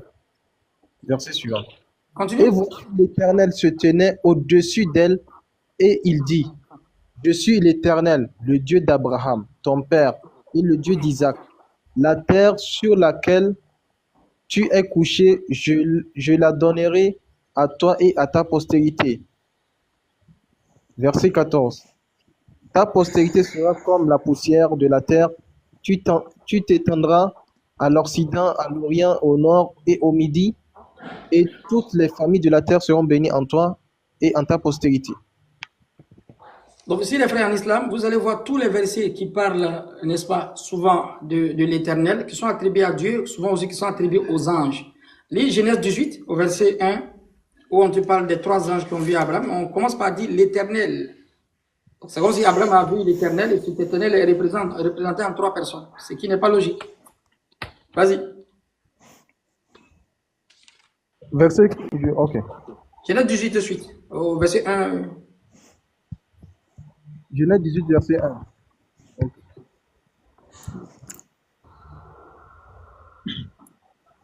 On va lire. L'Éternel lui apparut près de Chêne de Mamré, Oui. alors qu'il était assis à l'entrée de sa tente pendant la chaleur du jour. Il leva les yeux et regarda, et voici trois hommes se tenaient près de lui. Lorsqu'il les vit, il courut à leur rencontre depuis l'entrée de sa tente et se prosterna contre elle. Il dit, Seigneur, si j'ai trouvé grâce à tes yeux, ne passe point loin de ton serviteur. Permettez qu'on apporte un peu d'eau. Lavons vos pieds et reposez-vous sous cet arbre. C'est bon. Je vous C'est bon, Ibrahim. apporte. C'est bon, Ibrahim. Ok. C'est bon, Ibrahim. En fait, ici, non seulement, ça c'est le cache-mâchoire, non seulement les anges sont appelés Dieu, ici, les anges encore sont appelés éternels. Donc l'éternel peut être attribué à Dieu. Ici encore, c'est attribué même aux anges. Donc l'éternel les a apparus ici. Maintenant, on voit ici trois anges. Est-ce que Dieu est représenté en trois personnages? Non. Pourquoi? Non, non, non. Voilà. Donc ça montre qu'en réalité, le fait qu'on les appelle éternels, c'est juste pour dire qu'ils sont en train de faire le travail de l'éternel. Si en réalité, l'éternel, c'est Dieu. Donc s'ils sont appelés l'éternel, eh bien, on l'a vu l'éternel, c'est parce qu'ils sont portés d'un message, c'est tout. Donc Dieu n'est pas représenté en trois personnes. Et quand tu vois les Jésus, il s'agit des trois anges. Donc on dit l'éternel a apparu avant au chêne de Mamré. Est-ce qu'ici, là, il a vu l'éternel ou bien il a vu qui? Attends, je vais prendre le verset d'Exode. C'est Dieu, il a vu, Ibrahim.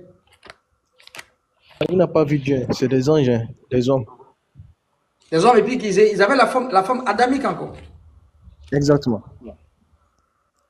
Exactement. Donc ici, on parle d'éternel. Donc si on va avoir une compréhension stricto sensu, en disant que l'éternel ici, automatiquement, c'est le Dieu créateur. Donc vous allez dire qu'ils ont vu Dieu, ça va contredire Exode 33, verset 20. Personne ne peut me voir et vivre, sinon il mourra. C'est cette vérité-là qui a été translatée dans le Nouveau Testament.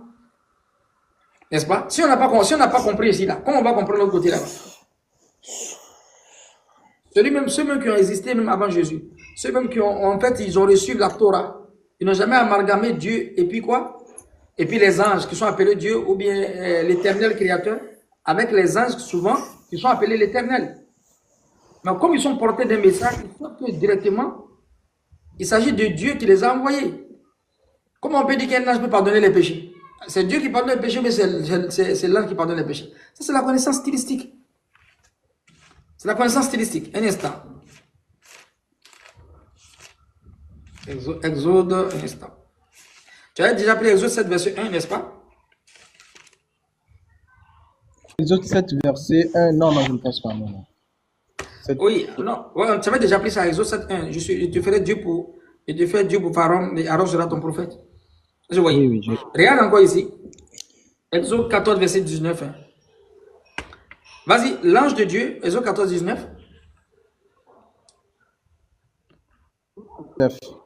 L'ange de Dieu qui allait devant l'armée d'Israël se déplaça et alla derrière eux, et la colonne de nuée se déplaça devant eux et se tient derrière eux. Et se tient derrière eux. Exactement. Donc cet ange-là qui est en train de surveiller le peuple de Moïse, n'est-ce pas? Il ne peut pas être appelé Dieu. Pardon, il ne peut pas être Dieu. C'est cet ange-là qui va pardonner les péchés, mais c'est Dieu qui est en train de dire, j'envoie mon ange. Si on n'a pas compris ça, là, est-ce qu'on va comprendre dans le Nouveau Testament? On ne peut pas comprendre. Hein. On ne peut pas comprendre. Donc c'est ça que Jésus est en train de parler. Quand Jésus parlait aux paraboles, ce n'est pas pour égarer les gens. Les gens ont parlé cette parabole-là, Jésus n'était pas encore né. S'ils n'ont pas amalgamé Moïse avec Dieu, pourquoi vous amalgamez Jésus avec Dieu? Pourquoi? C'est un problème de méconnaissance de l'onomastique. Les noms qui sont attribués aux hommes restent aux hommes, les noms qui sont attribués à Dieu restent à Dieu, les attributs. Maintenant, s'il y a des noms théophores, les noms de Dieu qu'on attribue, on mélange, en fait, comme on dit Dieu donné ou bien Abdul Sobou, Abdul Aziz, ça ne peut pas être Dieu. Et voyez, voici la vérité, voyez ce qui est clair. Donc, et si on va maintenant dans le Nouveau Testament, prends Jean 8, verset 40. J'ai arrêté le Là-bas, encore, c'est pétri de connaissances stylistiques. Verset 40. Alors, Mais maintenant, vous cherchez à me faire mourir, moi, un homme qui vous a dit la vérité que j'ai entendue de Dieu. Cela, Abraham ne l'a pas fait. Continue. Nous ne sommes... Attends, putain. Excusez-moi, je suis en train de... Ok. Verset 41. Vous faites les œuvres de votre père. Ils lui dirent, nous ne sommes pas des enfants illégitimes. Nous avons un seul père, Dieu. Verset 42. Jésus leur dit, si Dieu était votre père, vous m'aimerez, car c'est de Dieu que je suis sorti et que je viens. Je ne suis pas venu de moi-même, mais c'est lui qui m'a envoyé. Ici, tu vas voir une partie où Jésus dit, vous avez pour père les qui? Diable, le diable.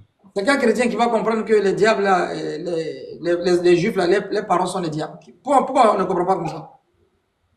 Normalement, on doit comprendre comme ça. Pourquoi les gens ne comprennent jamais comme ça? Que le diable, en fait, il fait partie des ascendants des juifs. C'est vrai ou c'est faux, Ibrahim? Du non? Ils sont en train de mentir comme ça. Ou bien, c'est faux. Mais C'est faux. voilà, si je veux comprendre ça directement, comme de la main, les gens ne veulent pas, en fait, méditer. Si je veux mettre mon cerveau si vibrer, je vais dire qu'en fait, il y a, parmi les juifs, il y a un diable. Que le diable, il est d'origine juive. Parce que Jésus est en train de dire ici, vous avez pour père les diables. Tu vas prendre ça de façon littérale, latérale, mais littorale. Tu vas prendre ça de façon lato-sensu, mais stricto-sensu. Ils vont dire non, c'est une parabole. Ah là, vous comprenez cette parabole-là, mais vous ne comprenez pas quand on dit Jésus, il dit moi et mon père, nous sommes un. Là, vous ne comprenez pas ça. Vous savez quoi on fait? Ils font deux poids deux mesures. Donc ici, ils comprennent là-bas. Ils ne vont jamais amalgamer, on appelle ça, le diable avec quoi? Avec les juifs. Avec Jésus dit vous avez pour père. On doit comprendre que le père des juifs, sont les diables. C'est vrai, mais c'est faux, Ibrahim. Là, ils réfléchissent. Là, non, là, ils réfléchissent. Ils ne vont jamais dire que non. Ici, là, ah non, Jésus a dit, parce que c'est écrit noir sur blanc. C'est écrit noir sur blanc. Si on va prendre, en fait, cette méthodologie qu'ils en font, pour ne pas, en fait, méditer, on va être traumatisé, on va être robotisé, on va dire que non. Vous avez pour père les diables, donc en réalité, les juifs, ils ont un côté diabolique. Bien vrai.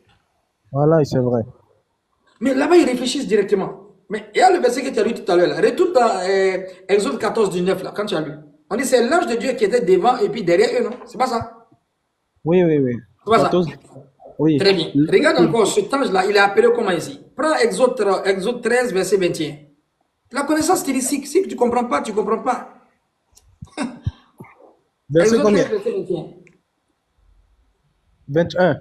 Oui. Ok. Exode 13, verset 21. L'Éternel allait devant eux le jour dans une colonne de nuée pour les guider dans le chemin et la nuit dans une colonne de feu pour les éclairer afin qu'ils marchent jour et nuit. Continue. Afin qu'ils... Suite. Et la colonne? Ok. La colonne de nuée ne se retirait point de devant le peuple pendant le jour, et la colonne du feu du feu ne se retirait point pendant la nuit. Mais attendez, Ibrahim, mais ici, l'Éternel là, qui va devant eux, là, c'est Dieu ou bien c'est un ange qui s'appelle l'Éternel? C'est Dieu ou bien c'est qui? C'est Dieu.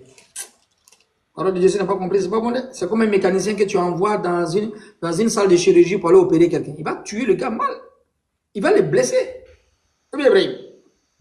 Effectivement. Quand tu as ouvert, tu prends un mécanicien qui est bien sale, là, il rentre dans un bloc opératoire. Il prend les bistouris, il s'en va ouvrir. Il va tuer le gars. Il va mettre les pièces dans son ventre, tout ça là. C'est ça les gens font. Quand tu n'as pas bien appris, tu vas mélanger les choses. Et dans la spiritualité, c'est encore grave. Tu fais du cocktail, tu fais en fait, là, tu mélanges tout, en fait. C'est pas bon. C'est plus que grave même. La vie sociétale n'aime pas ça. Quand tu n'as pas appris une chose et tu me réfléchis pour faire, tu vas prendre vendre de quelqu'un, tu vas dire non, j'ai trop intelligent, j'ai fait. Non. Donc ici, là, l'ange l'appelait l'Éternel. Un instant. L'Éternel, il va devant eux. Mais cet Éternel-là, c'est Dieu ou bien c'est un ange, Ibrahim? C'est Dieu qui va dire devant eux. Le mouvement de monter, descendre, aller, c'est pour les créatures. Inna anzalna fil laylatil qadri. Nous l'avons fait descendre le Coran la nuit de la destinée. Qu'est-ce qu'il va te dire la nuit de la destinée? Laylatul qadr khayrun min alfi shahr tatanazzalu alayhimul malaika. Les anges descendent. Ah, ils descendent. Dieu ne descend pas. Le mouvement de monter, descendre, aller, venir, c'est pour les créatures. Donc aller devant, c'est un ange, mais il s'appelle l'Éternel. C'est Dieu qui est là? Non, connaissance stylistique. Exactement. C'est connaissance stylistique. Retourne encore à Exode 14, verset 19, tu vas voir la partie là. C'est en simultanéité avec ça. Si c'est l'ange de Dieu qui s'en va devant eux. Mais on dit encore c'est l'Éternel qui va demander. C'est Dieu, mais c'est l'Éternel. L'Éternel là, c'est un ange. Exactement. Ok, Exode 14, verset 19. L'ange de Dieu qui allait devant l'armée d'Israël se déplaça et alla derrière eux, et la colonne de nuée se déplaça devant eux et se tient derrière eux. Merci. Retourne encore dans Exode 21, Exode 13, verset 21. Ok, Exode 13, verset 21. Attends. Ok, attends. Exode. 13, 21, ce qu'on a lu précédemment. Ok, d'accord. Moïse. 13, 21. Oh non, j'ai mis 14. Excusez-moi. Non. 13, 21. Ok. Oui. L'Éternel allait devant eux le jour dans une colonne de nuée pour les guider dans le chemin, et la nuit dans une colonne de feu pour les éclairer, afin qu'ils marchassent jour et nuit. Très bien. Retourne encore dans Exode 40, verset 38. Exode 40, verset 38. Ok. La colonne de nuée était sur le tabernacle pendant le jour, et le feu était dans la colonne pendant la nuit, aux yeux de toute la maison d'Israël pendant tout leur voyage. Donc ici, voilà, ici c'est un ange qui est en train de faire le travail, mais comme il est porté des messages, on dit l'Éternel a fait ça, fait ça, fait ça, fait ça, c'est tout. Est-ce qu'on va dire que cet ange-là, on doit l'adorer parce que c'est lui qui est l'Éternel? Non. L'Éternel lui a apparu au chef des membres. Comme ils viennent avec le message du Seigneur, donc ils sont portés d'un message, ils sont appelés l'Éternel parce que c'est l'Éternel qui les envoie. Donc comme il vient avec le message, c'est comme s'ils sont à la place de Dieu. Exode 7, verset 1, je te fais Dieu pour Pharaon. Parce que moi, tu es déjà à ma place, tu transfères le message. Donc tu prends ma place, donc tu es Dieu pour Pharaon. Il n'y a pas de problème comme ça dans la Bible. C'est la connaissance stylistique. Si tu n'as pas compris ça, tu as dit que Jésus est Dieu. Donc Jean 8, verset 40, qu'est-ce qu'ils disent? Vous avez pour père qui? Les diables. Vous avez pour père? Les diables. Maintenant, quand tu vas prendre maintenant, qu'on appelle ça, je pense le verset. Et moi et mon père, nous sommes un. Je suis en train de lire le verset. Hein? Oui. Moi et mon père, nous sommes un. Ça Voilà, se Jean 8, n'est-ce pas? Jean 10, 30, Jean 14, verset 8 à 9. Merci, maître. 10, 30. Jean 10, 30. Moi et mon père, nous sommes un. Lis le verset, maître. Oui, Jean 10, verset 30. Moi et... Attends. Jean 10, verset 31. Oui. On va lire. Jean 10, verset 31. Excusez-moi.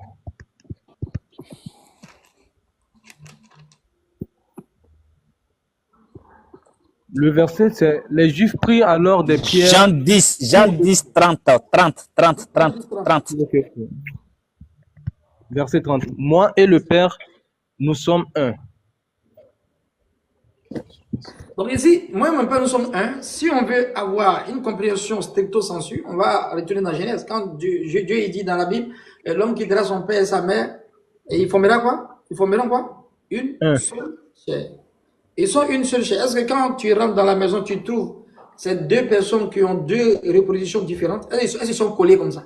Et ils sont un dans quoi? Dans la coplologie. Ils sont un dans quoi? Dans la mission. Ils sont un dans la mission de vie. Ils sont un dans quoi? Dans le mariage.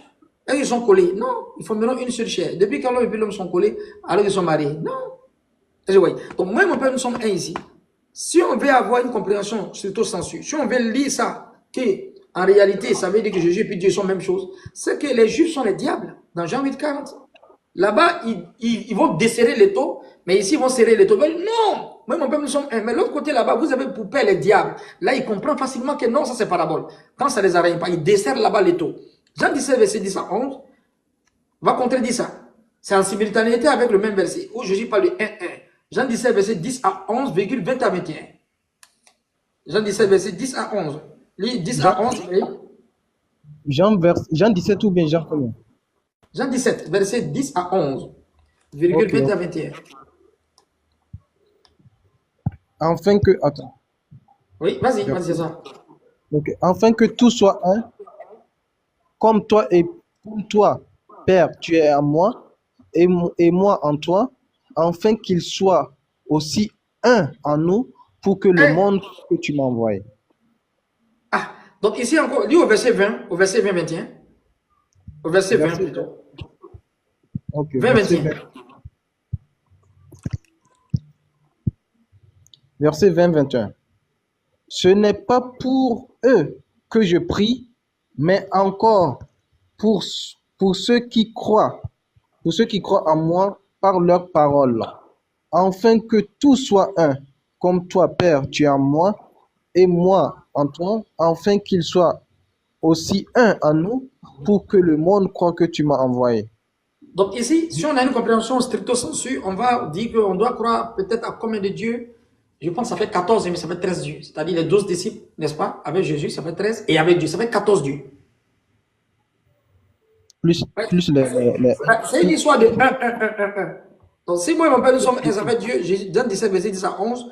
Père, garde mes disciples afin qu'ils soient un avec toi. Comme nous sommes un, pour qu'on soit tous un. Si Dieu va être un avec les disciples, donc ils vont avoir une part de la divinité à l'instar de Jésus. Cacophonie, interpolation, invraisemblance. Ils ont fait tout un cocktail. Ils ont confondu le plafond et le fond du plat. C'est pas vrai. Voici comment, en fait, on traite les problèmes de quoi? De connaissance stylistique. Ça s'apprend, c'est simple. Ils vont te prendre un verset encore. Moi et mon père, nous sommes un. Avant qu'Abraham ne fût Jésus. Lis Jérémie 1,5. Pardon, Ibrahim. Jérémie 1,5. Ok, Jérémie 1,5. Avant que je te formasse dans le ventre de ta mère, je te connaissais.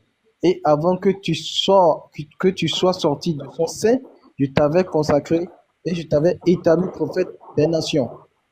Ah. Donc Dieu a parlé ici à l'égard de Jérémie. Là, on rentre là, comme le dit Maître Béhété Mahmoud, la vie antécosmique, la vie anténatale. Après, on passe à la vie périnatale et la vie postnatale antéprophétique. La vie antécosmique d'un prophète ne le fait pas Dieu. La vie anténatale d'un prophète ne le fait pas Dieu. Lui qui ne comprend pas ça, il est au bénévolat. On doit les renvoyer, on doit attraper sa main, il sort de la classe, on l'envoie au bénévolat de la spiritualité. Il ne connaît rien en fait. Quand Jésus dit, moi et mon père, nous sommes un, pardon, avant qu'Abraham ne fût, je suis. Ça, c'est la vie antécosmique, la vie anténatale. Depuis quand la vie anténatale d'un prophète le fait Dieu? Non. Il est considéré dans la présence de Dieu. Donc ici, Dieu est en train de donner ici l'honneur à qui? Un privilège à Jérémie 1,5. À Jérémie. Je t'ai déjà fait prophète. Comment on fait quelqu'un prophète alors qu'il n'est pas sorti encore? C'est-à-dire, il a déjà décrété, il a déjà choisi. Est-ce que ça veut faire Jérémie un Dieu ici? Non. On peut lire aussi la sourate 7, non, au verset 172. Oui. Et rappelle-toi, lorsque ton Seigneur tira une descendance de fils d'Adam, merci Ibrahim, et il les fit témoigner sur eux-mêmes. Ne suis-je pas votre Seigneur? Ils dirent, oui, nous en sommes témoins. C'est pour que vous ne disiez pas au jour du jugement, nous n'y avons pas fait attention. Oui. Donc ici, connaissance stylistique, c'est en fait la même chose qu'ils ont amalgamé avec Emmanuel, Ésaïe 7,14, le fils du roi Akas. On te prend un enfant au temps des Assyriens là-bas, qui n'a rien à voir avec Jésus. On fait exister Jésus 740 ans avant sa naissance. Au temps des Assyriens, l'empire assyrien, l'empire babylonien, l'empire néo-babylonien, l'empire médo-perse, l'empire grec, l'empire romain. 740 ans avant Jésus, que l'histoire se passe. Ésaïe 7,14, Ésaïe 9, verset 5.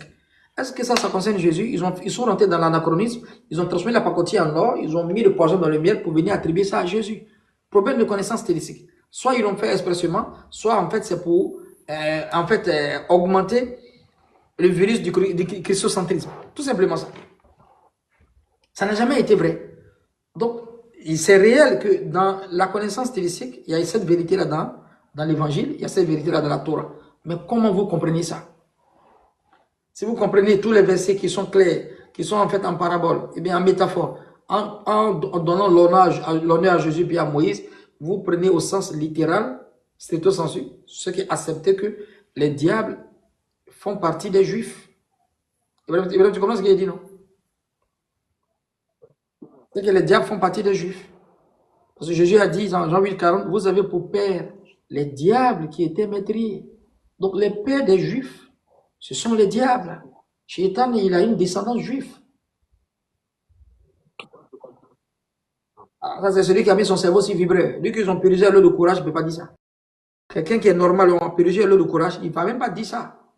Vous voyez. Donc voici un peu, en bref, juste la première peut-être thématique sur la connaissance stylistique biblique. Vous voyez. Il y a beaucoup de choses. Quand Jésus a dit, c'est pourquoi tu t'appelles Pierre. C'est cette pierre que je bâtirai mon église. Et les portes de l'enfer ne pourront jamais cette pierre. Il y a deux pierres. Le premier pierre, c'est son nom. Le deuxième pierre, c'est sa qualité. C'est pourquoi tu t'appelles Pierre. Ça, c'est son nom. Sur cette pierre que je bâtirai mon église. Simon Sifan. Tu es un roc, tu es une pierre. Les portes de l'enfer ne pourront jamais cette pierre-là. Donc, il va bâtir son église sur une pierre. Est-ce que l'église ici sont les 4000? Non. C'est-à-dire le témoignage des chrétiens, pardon, pas des chrétiens, des gens qui ont suivi Jésus, doit être sur le témoignage de quoi? De Pierre, qui consiste à croire que Jésus est un Messie de Dieu, un Christ, un Noé, un choisi, pas Dieu. Donc Jésus est en train de dire que le témoignage, ça dit, c'est pourquoi tu t'appelles Pierre, sur cette pierre que je bâtis le monde. Sur son fondement, sur la manière qu'il a parlé, il va baser en fait la compréhension, n'est-ce pas, de la mission. Donc, sur cette pierre que je bâtirai mon église, et ils ont tellement pris ça de façon stricto sensu.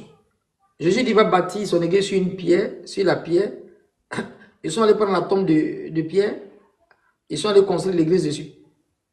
Voyons par là l'accomplissement à la lettre de la prophétie de Jésus. Donc, Jésus a fait une parabole et ils ont fait ça copier-coller. Donc quand tu entends l'église Saint-Pierre de Rome, chez eux, bien que les archéologues disent que non, en réalité ce n'est même pas Pierre, il y a beaucoup de débats. Chez eux, il faut pratiquer la parole de Jésus parce que Jésus dit, c'est pourquoi tu t'appelles Pierre, sur cette pierre que je bâtirai mon église. Ils sont allés prendre la tombe de Pierre, ils sont allés construire l'église dessus. Ils appellent l'église Saint-Pierre de Rome au Vatican. Ils n'ont pas compris la parabole. Donc, quand tu n'as pas bien une connaissance stylistique, tu vas confondre plafond avec le fond du plat. Quand on donne la compréhension, maître, on va s'arrêter là aujourd'hui, Inch'Allah. Ok, alhamdulillah. Maître, il s'agit, si vous avez montré ma position, vous-même, vous allez commencer à rire. Ah bon?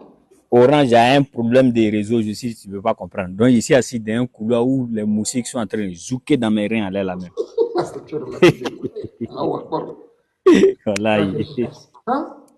Voilà. Depuis avant-hier, Orange a commencé un problème des réseaux là, tu ne peux pas comprendre. Non. Allahu Akbar. On va s'arrêter là aujourd'hui. Inch'Allah, on va changer le panel pour que les gens puissent monter, poser leurs questions.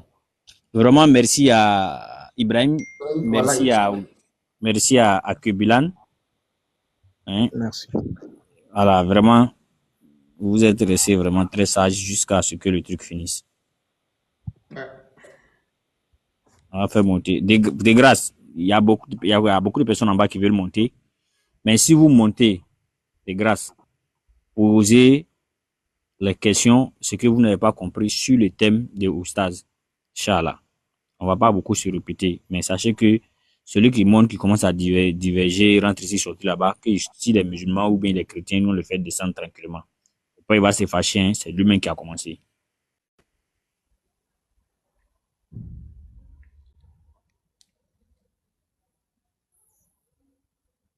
Mina.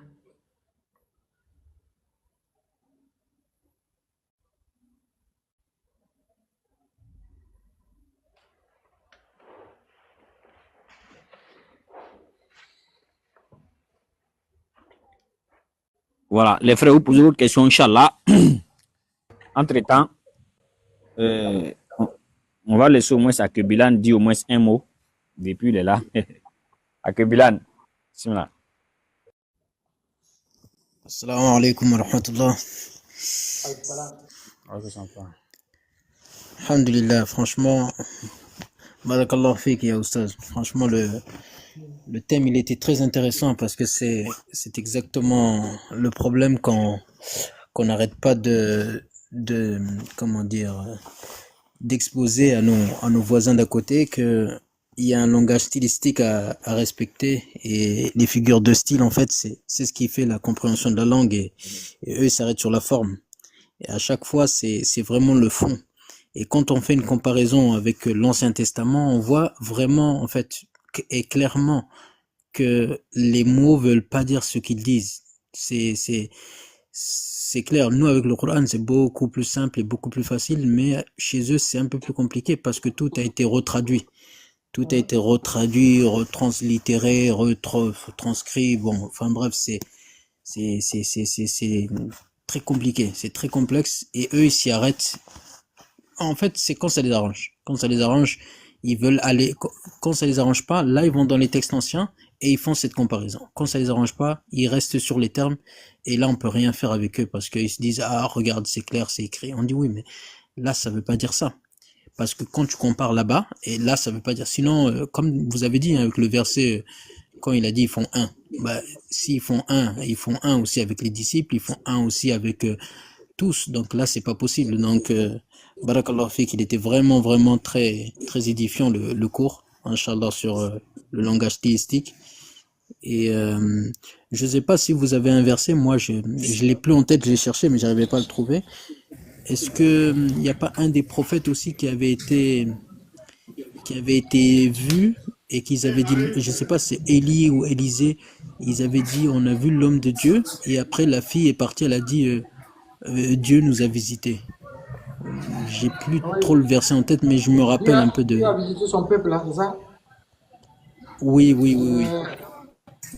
Bon, il y a ça aussi à l'égard de Jésus. Hein. Quand Jésus a fait des miracles, on dit Dieu, un prophète a apparu parmi nous et Dieu a visité son peuple. Ça, c'est pas Voilà. Donc ça, s'il l'applique tout le monde, à chaque fois, ils vont nous dire que à chaque fois qu'il y a un prophète qui est arrivé, en gros, c'est Dieu même qui est arrivé. Donc c'est pas possible. Exactement. C'est pas possible. Donc, barakallahu fik pour le cours. Qu'Allah te récompense et te rétribue. Merci beaucoup. Merci à Bilan. Alors, le frère Abdoulaye, tu es là. Bon, lui, il est en pause café. Kanyan, tu as la parole. Il y a Blue chez quelqu'un, je ne sais pas si c'est qui en cela. Kanyan, c'est toi?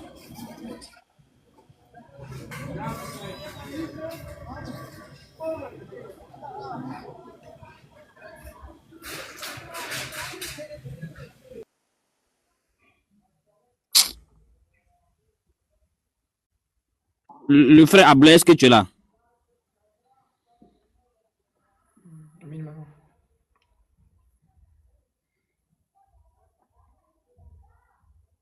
Je pense bien qu'ils ont eu des soucis de... Ou bien ils avaient lancé déjà... leur demande depuis le cours. Donc, ça fait que ça a tellement duré. Il les a acceptés, mais ils sont pas là. Donc, Tchernou, tu as la parole. Assalamu alaikum wa rahmatullahi wa barakatuh. Alaykoum salam wa rahmatullah. Wa alaykoum salam wa rahmatullah. Monsieur Aziz, comment tu vas? Tu vas bien? Astomba. Salam, ça va très bien. Vous allez bien? Oui, ça va bien. J'avais une petite question qui tourne dans ma tête là, un peu là. J'aimerais que tu me le clarifies un peu. Je sais que ça ne va pas sortir tout dans le thème. C'est justement à cause des Sahaba de Muhammad sallallahu alayhi wa sallam. Par exemple, quand on dit Boubacar, on dit Omar, on dit Ali, on dit Ousmane. Mais chaque fois, je n'entends pas après Bilal. C'est quoi? Que Bilal, lui, c'est comment? Je ne sais Tierno, pas si vous avez compris. Désolé. c'est pas J'ai le compris thème, la frère. tomba, j'ai compris. Désolé. C'est pas le thème, c'est pas le thème. C'est-à-dire, quand il a dit Tierno, là, toi-même, tu as compris. Il dit désolé. Tierno, attention à toi, hein, Tierno. Attention vraiment à toi. Bilal, c'est un compagnon du prophète, non? Il n'y a pas de problème dessus. C'est pas le thème. Aboulaye, le frère Aboulaye, tu es en pause qui a fait longtemps. Est-ce que tu es là? Si tu n'es pas là, on va demander au maître de faire la conclusion. Hein, parce qu'actuellement, chez eux, là-bas, il est 1h du matin, je pense bien. 2 heures. 1h ou bien 2h. Voilà, merci, grand. Ok, il n'y a pas de demande, hein, maître. Donc, je pense que le coup est tellement bien rentré, personne ne veut poser question. Donc, vous pouvez faire une conclusion, Inch'Allah. Ibrahim n'a pas parlé aussi. Ouais, grand maître Ibrahim. Assalamu alaikum wa rahmatullahi wa barakatuh. Wa alaikum salam wa rahmatullah. L'enseignement est tellement clair que les gens, ils savent même pas quelles questions ils peuvent poser sur le thème, quoi, tu vois. Normalement, on attend les chrétiens venir, mais bizarrement, c'est les musulmans qui montent. Sinon, Allah, le thème, ça a été Masha'Allah, qu'Allah te récompense au stade. Vraiment, c'est trop bénéfique pour nous. Et moi, j'ai appris aussi beaucoup de versets. Hein. Vraiment, merci vraiment, Masha'Allah, qu'Allah accepte. Amin. Au maître, il y a un qui est en train de monter. Isaka Traoré, en même temps.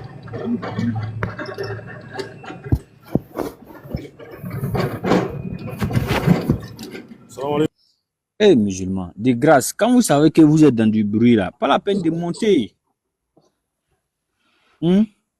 Les vidéos là, c'est des vidéos qu'on récupère, après on met ça sur YouTube. Et les gens pourront écouter ça, peut-être après, quand le live va finir, des gens qui n'ont pas eu le temps de se connecter à temps. Eux, ils vont aller regarder sur YouTube la vidéo. Mais imaginons, il va regarder la vidéo, tout est un tas de bruit, tout. C'est pas bien, les frères. On n'a qu'à se comprendre, quoi. Ouais, ici à Traoré, non, c'est pas grave. C'est pas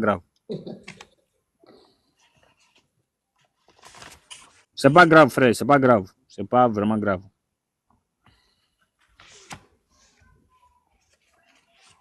Bon, je pense bien qu'il fait monter 2 frères, ils vont poser la question et le maître va faire la conclusion.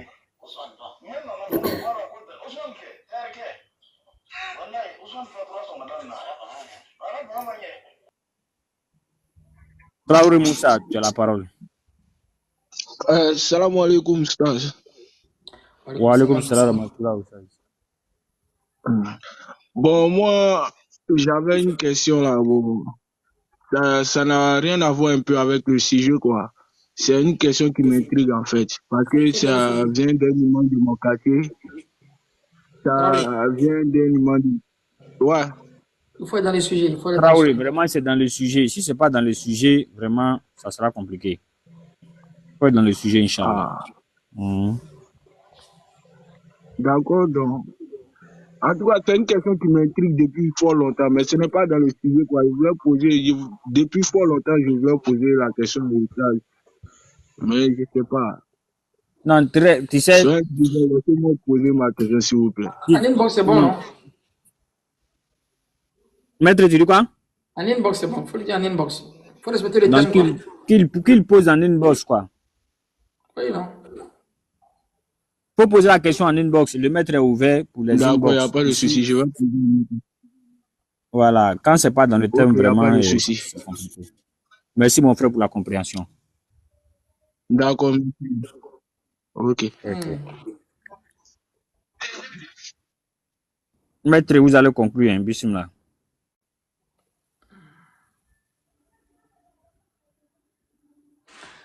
Très bien. Donc, on était en train de dire que la prophétologie, n'est-ce pas, prédictionnelle et prévisionnelle, c'est la connaissance des prophètes et les prophéties. On ne se lève pas comme ça pour prêcher la parole de Dieu sans connaissance. Ça, c'est à condamner.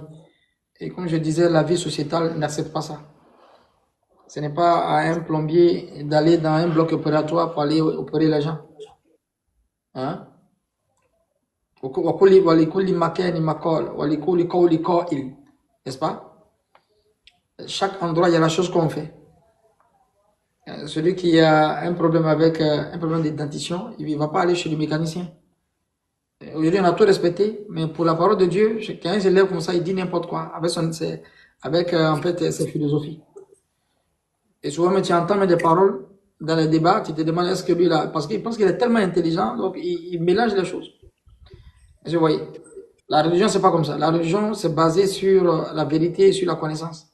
Le prophète sallallahu alayhi wa sallam, il a motivé les gens à aller apprendre. Man salaka tariqan yaltamisu fihi ilman sahala Allahu bi tariqa ila al-jannah.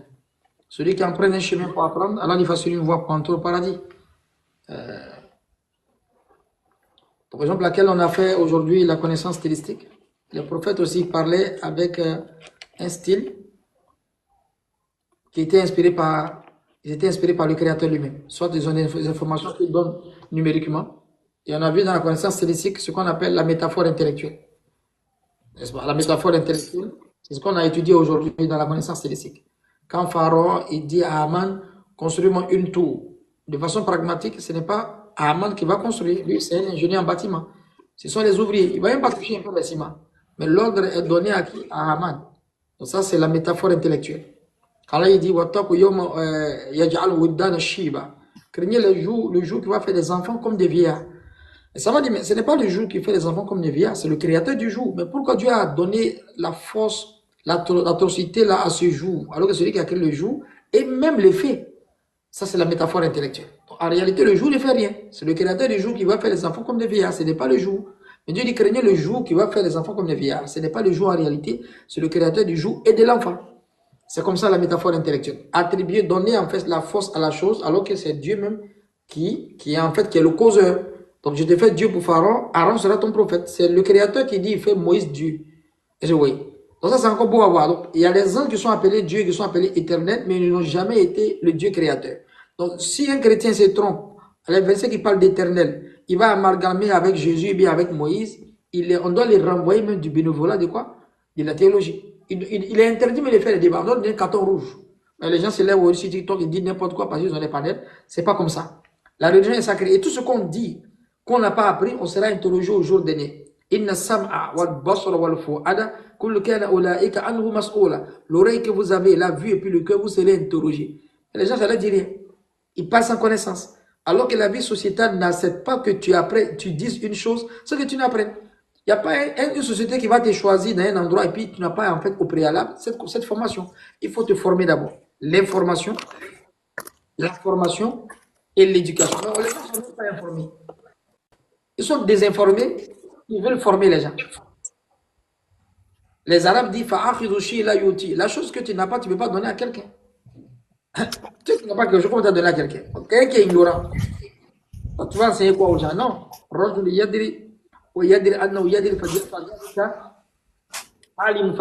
Celui qui sait, il sait qu'il sait qu'il savant, on doit le suivre. Celui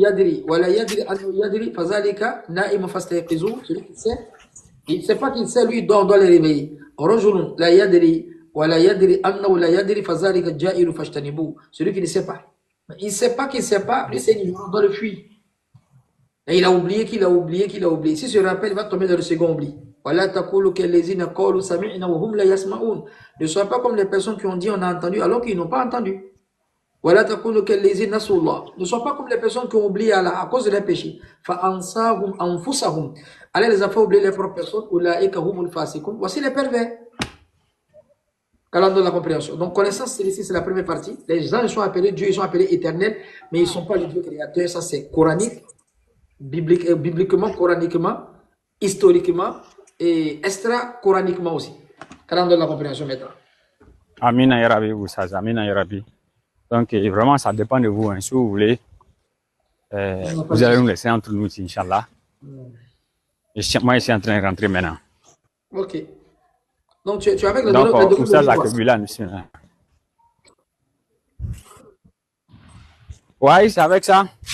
Allahu Akbar. D'arriver.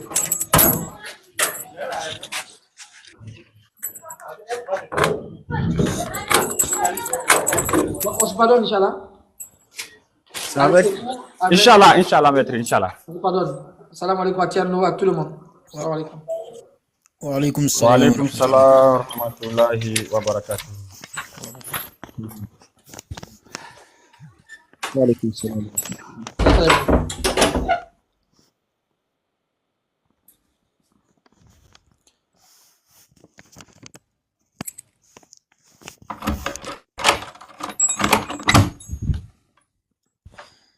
Ok, donc, Alhamdulillah, les frères, nous remercions vraiment Allah. Hein. Voilà.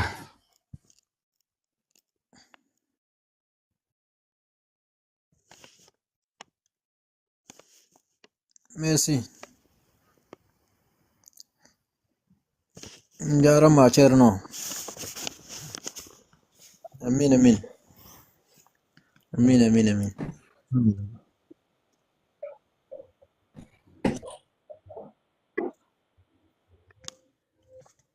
Est-ce que vous me recevez? Oui, oui, Je on te vous reçois. reçoit.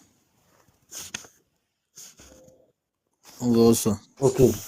Je vais me mettre en grand, mais je n'arrive pas. Je sais pas c'est quoi, c'est quelle histoire ça?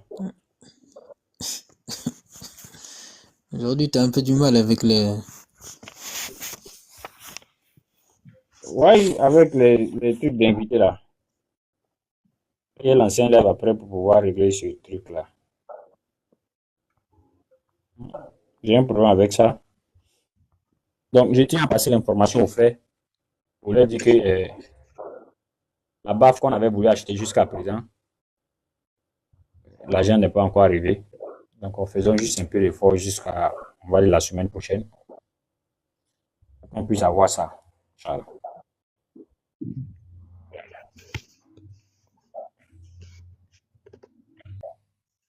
Est-ce qu'on me reçoit même? Moi, je te reçois, je te reçois.